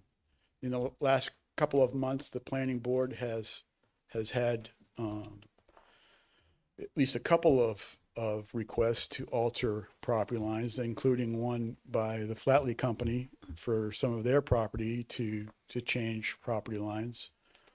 And I think if you approve this, you will be allowing future petitioners to say, well, I want to do this because the property line used to be in a different location, but now it's been, sometime in the past it was moved to this location. I can't do it. But in the past it was at a different location, which is the situation we have here. I think that's a bad precedent to set. And I think it's, that could cause problems in the future. So I just want to alleviate some of your concern. No precedence gets set tonight. That's the benefit of having a variance. You can't set a precedence with a variance. Every variance sits on its own. It's unique in its own way. Somebody else can't come with the same situation and expect approval because we approved them. If we look at their design, that is the main entrance for that building. I understand what you're saying, that that property does technically connect to the St. Gobain entrance. That's not their main entrance. And they would like a sign at their main entrance to prevent, as I said earlier, somebody from having to turn their head full 90 degrees to read the signs on the top of these buildings, potentially hitting that school bus dropping kids off at 3 o'clock in the afternoon. So that sign is actually going to help with some of that safety concern. Okay, well, then I think the point that's being missed here is right now there is a sign on there, I'm assuming it's on their property, directing their construction materials into the site using the St. Gobain.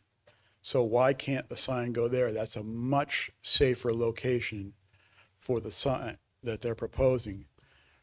Take out the construction sign, put in the sign that they're proposing, and direct traffic using that controlled intersection. I mean, it does make sense. I do agree with you. I would never compare the construction vehicles that are building these to the consumers of the products in these establishments trying to get to the store selling the product. Well, but it's irrelevant. It's traffic. You're trying to control traffic here, whether it's construction materials or people wanting to go and shop in those areas. It's traffic is traffic.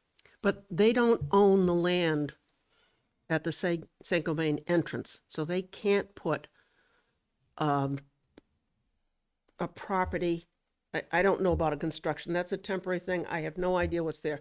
But you can't put a sign for a facility like they're talking about doing on somebody else's property. St. Cobain owns that property. They don't. Okay, Mr. Chairman, I'm not suggesting that they put the sign on St. Cobain property. What I'm saying is they currently have a sign out there now. I'm assuming it's on their own property. I would not think that they would put the, their sign directing traffic on into that site on somebody else's property. So I'm assuming I'm not suggesting that they, that there's an issue with St. Cobain owning that intersection. I understand that. But they have a sign out there right now that would be the perfect location and, in my view, the safest location for this enterprise. Their sign, I'm like, as I say, I don't believe it's on St. Cobain property. I believe it's on their own property. And it's roughly in the area where that, sign number 2 was on the, site plan drawing, or proposed, or potential site up sign number 2. Okay. So I'll let you go ahead. Well, can I just, Oh, do you have more? Sorry. yep, I do. On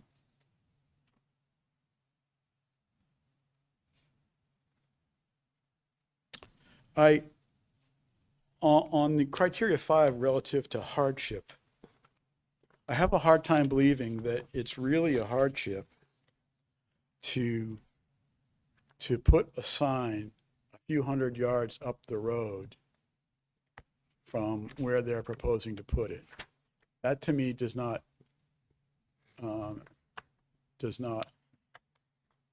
equate to a hardship. We're letting them put their sign up. I just think there's a much better place to put the sign, and again, a safer location. So if it was at where their construction delivery sign is right now, and I'm assuming it's on their property, then there wouldn't be an issue with people trying to, with school buses and people trying to get in and out in that really congested intersection that has no control. I think it's a much safer and a much better location to place it at the lights by the St. Cobain entrance. Okay. And I'm sorry, hold on one second, Wolfram. I appreciate those comments, but I'm not sure if we're now discussing whether or not there's an entrance where we are talking about the variance for the sign. And that's not, it sounds a lot like we're talking about whether or not the sign is at that entrance or not is not, how do I put that? The sign is there because the entrance is there, right? We're not here tonight to talk about whether or not there should be an entrance in this place. That's not the jurisdiction of this board, right? Nor is it the conversation of this variance. Right. So I appreciate those comments and understand where they're coming from, but I don't think they are subject of the variance and of the jurisdiction of this board. But I also would like to add that if there was only one entrance to the property, let's say coming off of the St. Cobain, driveway or, part of that intersection that currently has a traffic light, that means that every single traffic that is going to any of the tenants here in that property would have to basically cross the very first couple here on the northern end of the property, right? So you would have a lot of through traffic within the property, in and out.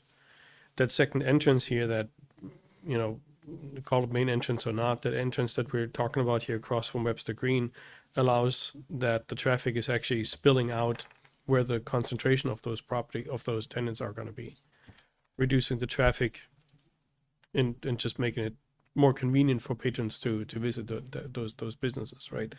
So in that regard, I personally understand why there is a second entrance there, because otherwise it's just a funnel, right? It's a bottleneck here at the northern end of the property. So I guess my question would be, how much are we discussing the location of that second entrance versus the variance of where to put that sign? Mr. Chairman, can I just maybe touch on that and, I mean, and just clarify that this is the main entrance for this site. This is the only entrance for this development that is owned by the John Flatley Company. And this is the only entrance that we can put a sign at the entrance. You know, that temporary construction sign was put up at the request of DOT because we don't have the off-site improvements done and we haven't had the ability to formalize this as the main entrance to the site. And so during a construction period, it certainly is safer for somebody to use, especially large design vehicles or large construction vehicles, to use an entrance that's formalized. And so DOT has requested that that temporary sign, which is not located in, you know, the temporary signs are given a certain amount of latitude. It's not where the sign will be for this project. It's not in the right location. It's not at the main entrance for this project.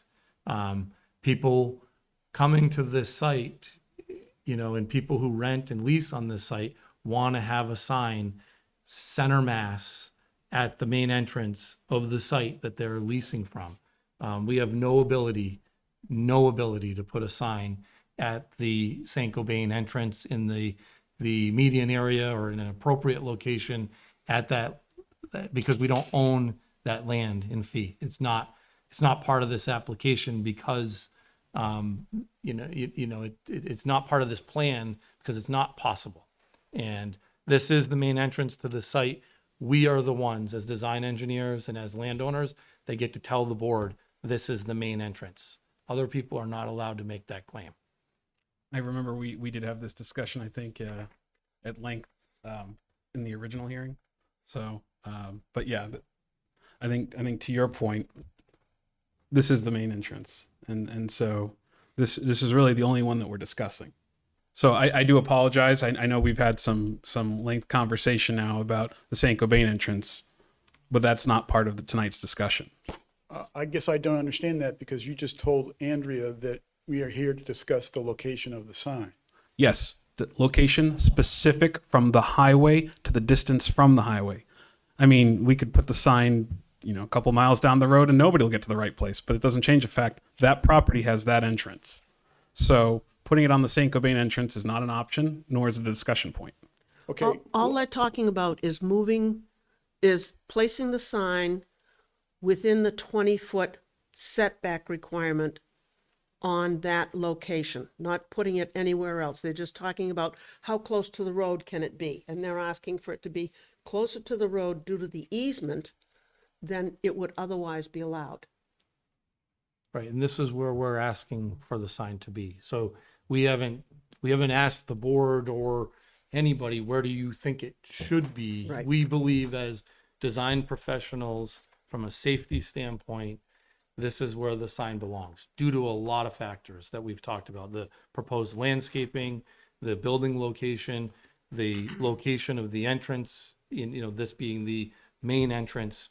We're not asking for it to go anywhere else. So we are hoping for a decision based on the proposal that we have. If before the board. drainage easement did not exist, would you be here asking for a variance? No, this would be 5 feet beyond, it would be 5 feet in conformance, it would be 25 feet, if not more, from the right-of-way line in this location.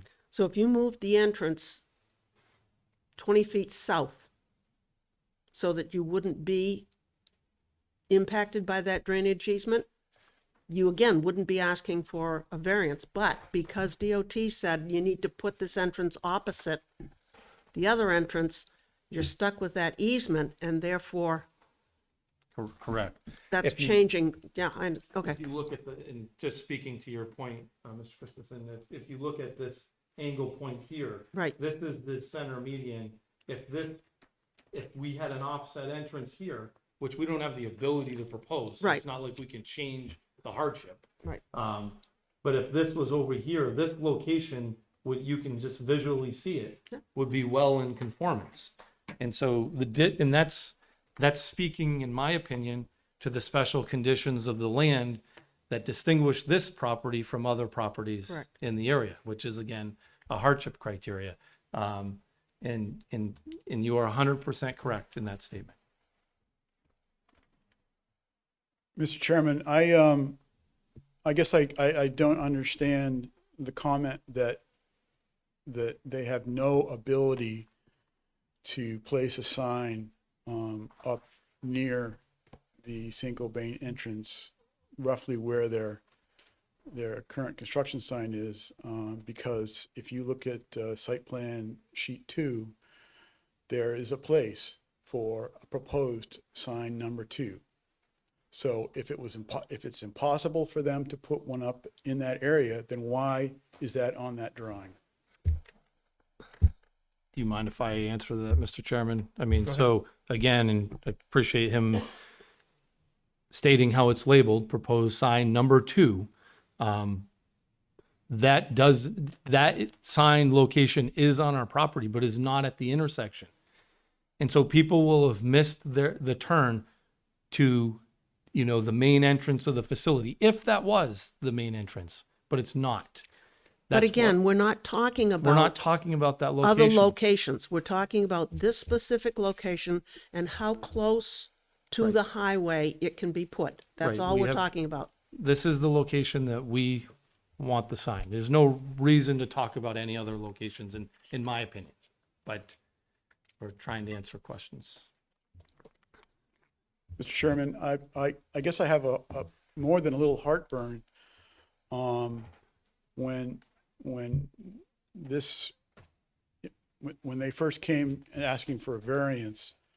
I contacted community development and I said, wait a minute, this is not what the drawings show. The construction drawings show as far as the location is concerned.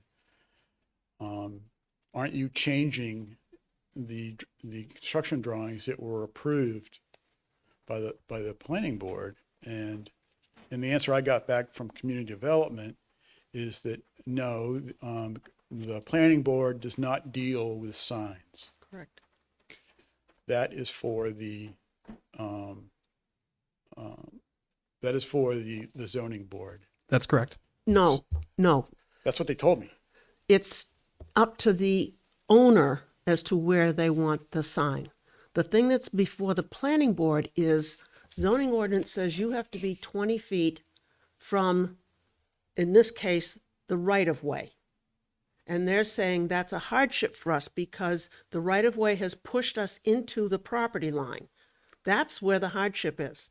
And that's where the planning board does not deal with placement of a sign, other than it has to fit within the zoning ordinance. They can put the sign way down the south end if they want, even though it was placed it's almost a placeholder for where the sign is going to go on the original approval. That's not where it has to go, even though that's the plan that was approved, because the planning board doesn't control the location of a sign. I think that what he was also asking was the part that I was saying you're correct about is the zoning ordinances dictate signage in general. So anything that has to do with signage has to come to us. However, and this is the big however, we are legally bound to not provide alternates or any type of suggestion to a petitioner for what it is they're looking to do. We can't say instead of doing that, why don't you do this? We are legally bound to never do that. So if what you're advocating is you think that it's our place to do that, I can tell you by law we cannot. Okay, I'm not advocating that at all. I'm saying you can either approve or disapprove. Right. And where I was going to with the sign discussion was it's a little unfair to the public. This is the only opportunity that the public has had to comment on the sign. Correct. So I guess I don't understand why it's inappropriate of me saying there's better locations for this sign. There's safer locations for this sign, since this is the only opportunity. If you had some other meeting where they said, where they wanted to talk about placing the sign, I would have attended that. But this is the only opportunity that the public has had a chance to discuss the sign, regardless of whether it's,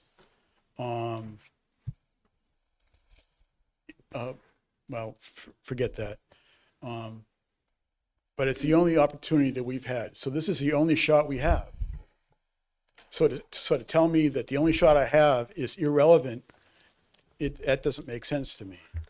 It isn't irrelevant. It's on any other property. Forget this property. If you go to any other property and the owner presents a plan to the planning board and says, this is what I'm going to build, and the planning board approves it, then that's fine. One of the things that is not approvable is the sign location.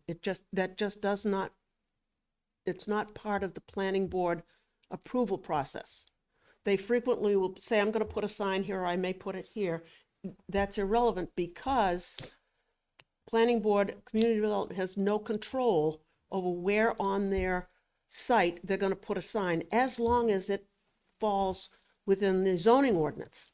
And that's the only reason we're here. Otherwise, you wouldn't have an opportunity to talk about the sign at all on this location.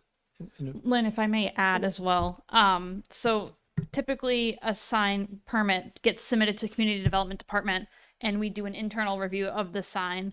We are only here because of this encroachment that they are proposing. But other than that, if the sign was 100% in compliance, then we wouldn't even be here discussing the sign. The sign would be placed as is.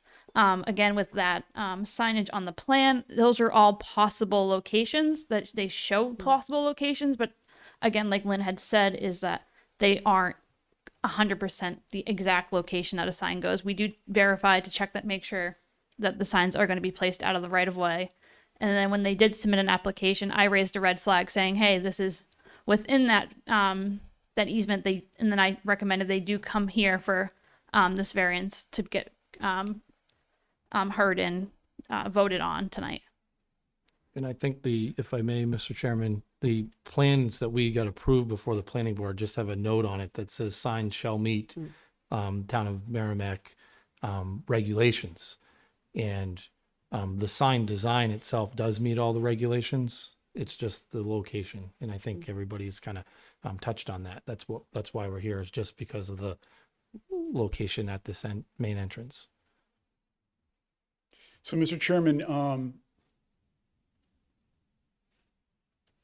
it seems to me that you can, the board can either approve this or disapprove it, and without recommending another location, Correct. that it meets all the criteria. And I'm saying that it does not meet all the criteria. It is not a safe location for that sign. And so, because it does, in my view, it does not meet all the criteria, does no harm to the public. I think it does a lot of harm to the public where they're proposing to put it. That I think it's possible for the board to say it doesn't meet all the criteria and therefore it should be disapproved. That's for the variance. I know that's what we're talking about, the variance. Right. But you were saying that it's illegal for you to say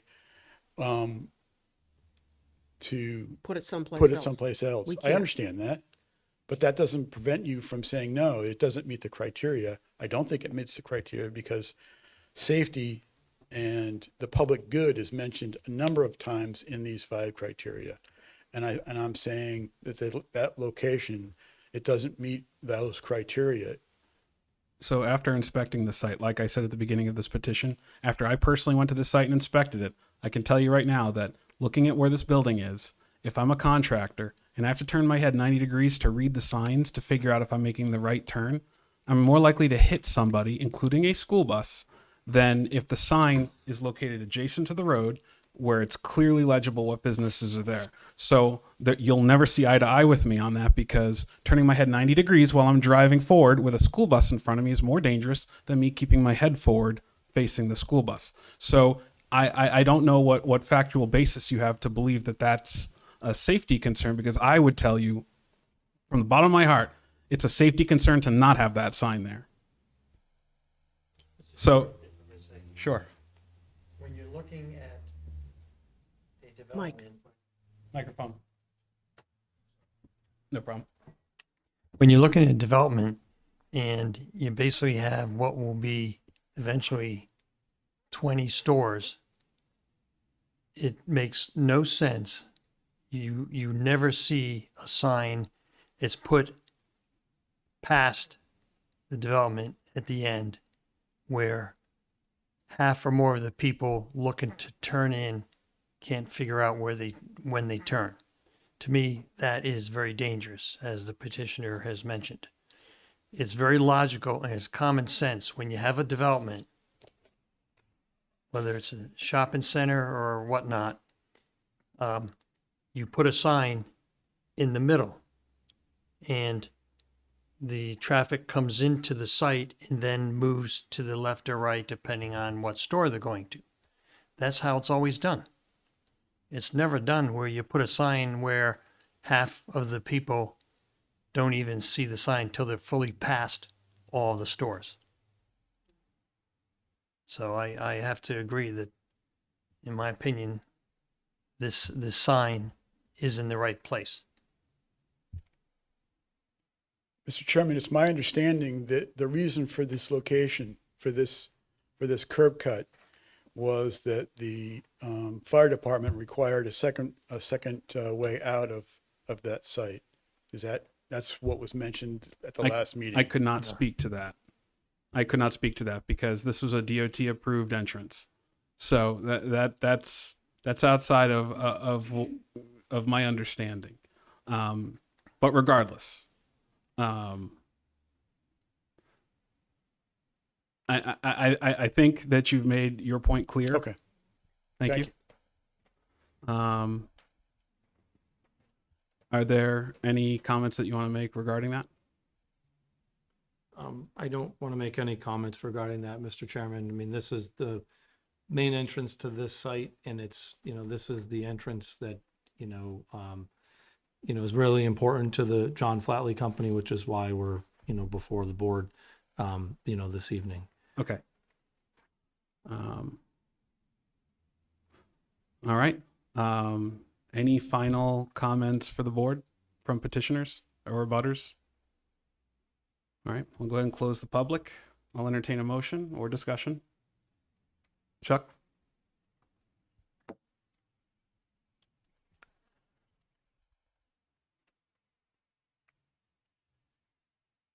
I understand the frustration of all parties here. I truly do. And I understand what is before us, and I will vote to support the approval of a variance for that sign. Now, having said that, I was thinking about Mitt Romney and his famous quote about corporations being citizens too. And I don't think enough has been said about the injustice at that end of town. I know Mr. Flatley has owned property there for a very long time, and he's now at the point where he wanted to develop it in some way. All well and good, but I think they missed the mark when it came to actually communicating with their fellow citizens in Merrimack relative to a number of things. Now, I realize he could build it any way he wanted to build it. All well and good, but I haven't had anybody remark that they thought it was attractive. And so I take a look at particularly the people in Webster Green, and their lives have been upset considerably, and they've had sand floating in and out of their homes for a considerable period of time, and a great disruption in their lives. And while Mr. Flatley might not be responsible, you know, those poor people have suffered tremendously under Saint-Gobain and the pollution that rained down on them for years and ruined their water and so on and so forth. It's an unhappy bunch. For all the right reasons, they should be unhappy. And so when something else comes along that stirs them up, oh, they want to stand up for themselves and say, hey, this doesn't sound right. We should have a better corporate citizen here. And you can see that the result of what has happened is that we only had a couple of people here this evening, although we know the entire neighborhood up there is upset. But they've given up. They don't believe in us anymore. They think we're as bad as all the rest of them. And it's just another injustice heaped upon them. And what small responsibility I share in that, I apologize for. But I have to say how deeply disappointed I am in the singular pursuit of what Flatley wanted, with misrepresentations and misunderstandings all along the way that did not serve the people of Merrimack. I hope their business is successful. But there's more to being in a community than developing a successful business.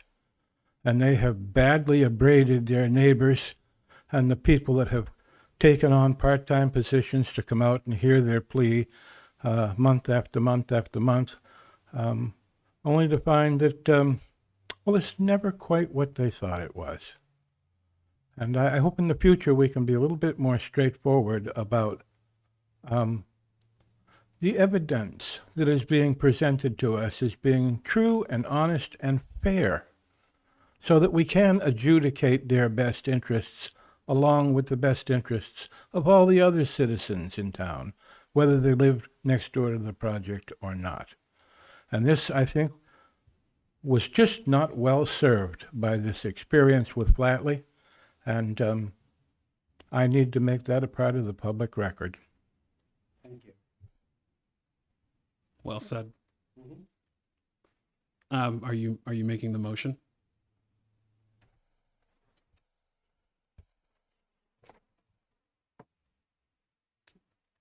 Right one here. Hang on. Thank you. Mr. Chairman, if you don't mind, Wolf here, over here. While Chuck is looking for that, I do think I would like to make that comment from my own conscience.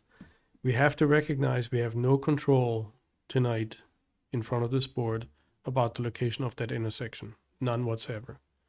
The only control we have is, do we allow the applicant to encroach on the easement or not? Right? And what are the questions or the reasons for or against that?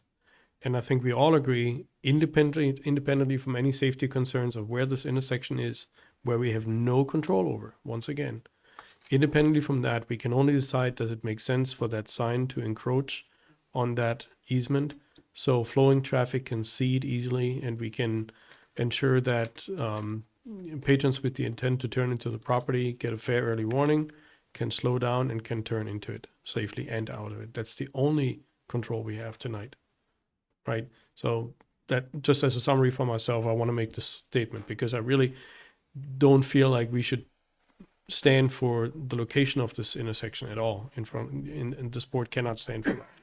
So I just want to make that known when I vote for this. Thank you. Please. I make a motion that the board finds the petitioner's responses to the statutory criteria are sufficient.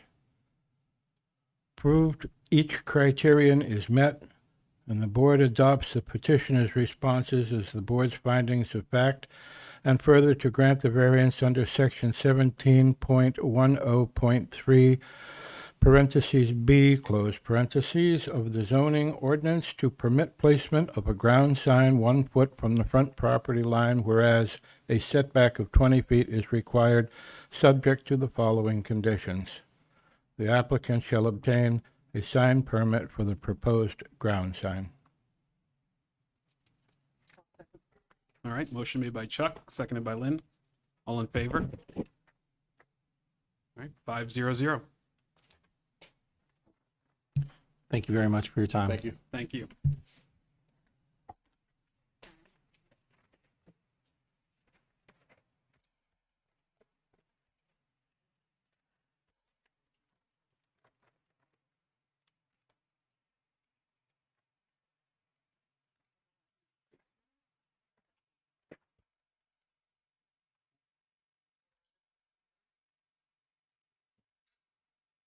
Okay, I do have one item of concern. I apologize. I know you go by Wolf. I'll call you Wolf. Oh, don't worry about it.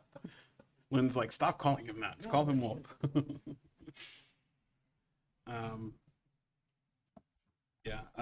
I've got nothing. My brain's gone for the night. Colleen, do you have something you'd like to share? I don't think so. I think we're good. Does anyone have a dad joke? Anybody? Could use one. All right. Zoning board minutes. I think I have one edit, but I might remember that wrong. I thought that under point 8, last page, page 9 of 9, line 7, actually line 9, I think I abstained because I wasn't part of the board until that meeting. That's true. You did. I did, right? So, yeah. Sorry for being stickler, but I. All right. Motion. I just did. Yeah, but we made an edit. Now we gotta make another motion. No, you don't. All right, fine. Motion made by Lynn, seconded by Wolf. All in favor? As amended. Okay, as amended. I will be adjourned. All right. Motion made by Lynn. All in favor? All right. 5-0-0. Good night, everyone. Good night. Good night.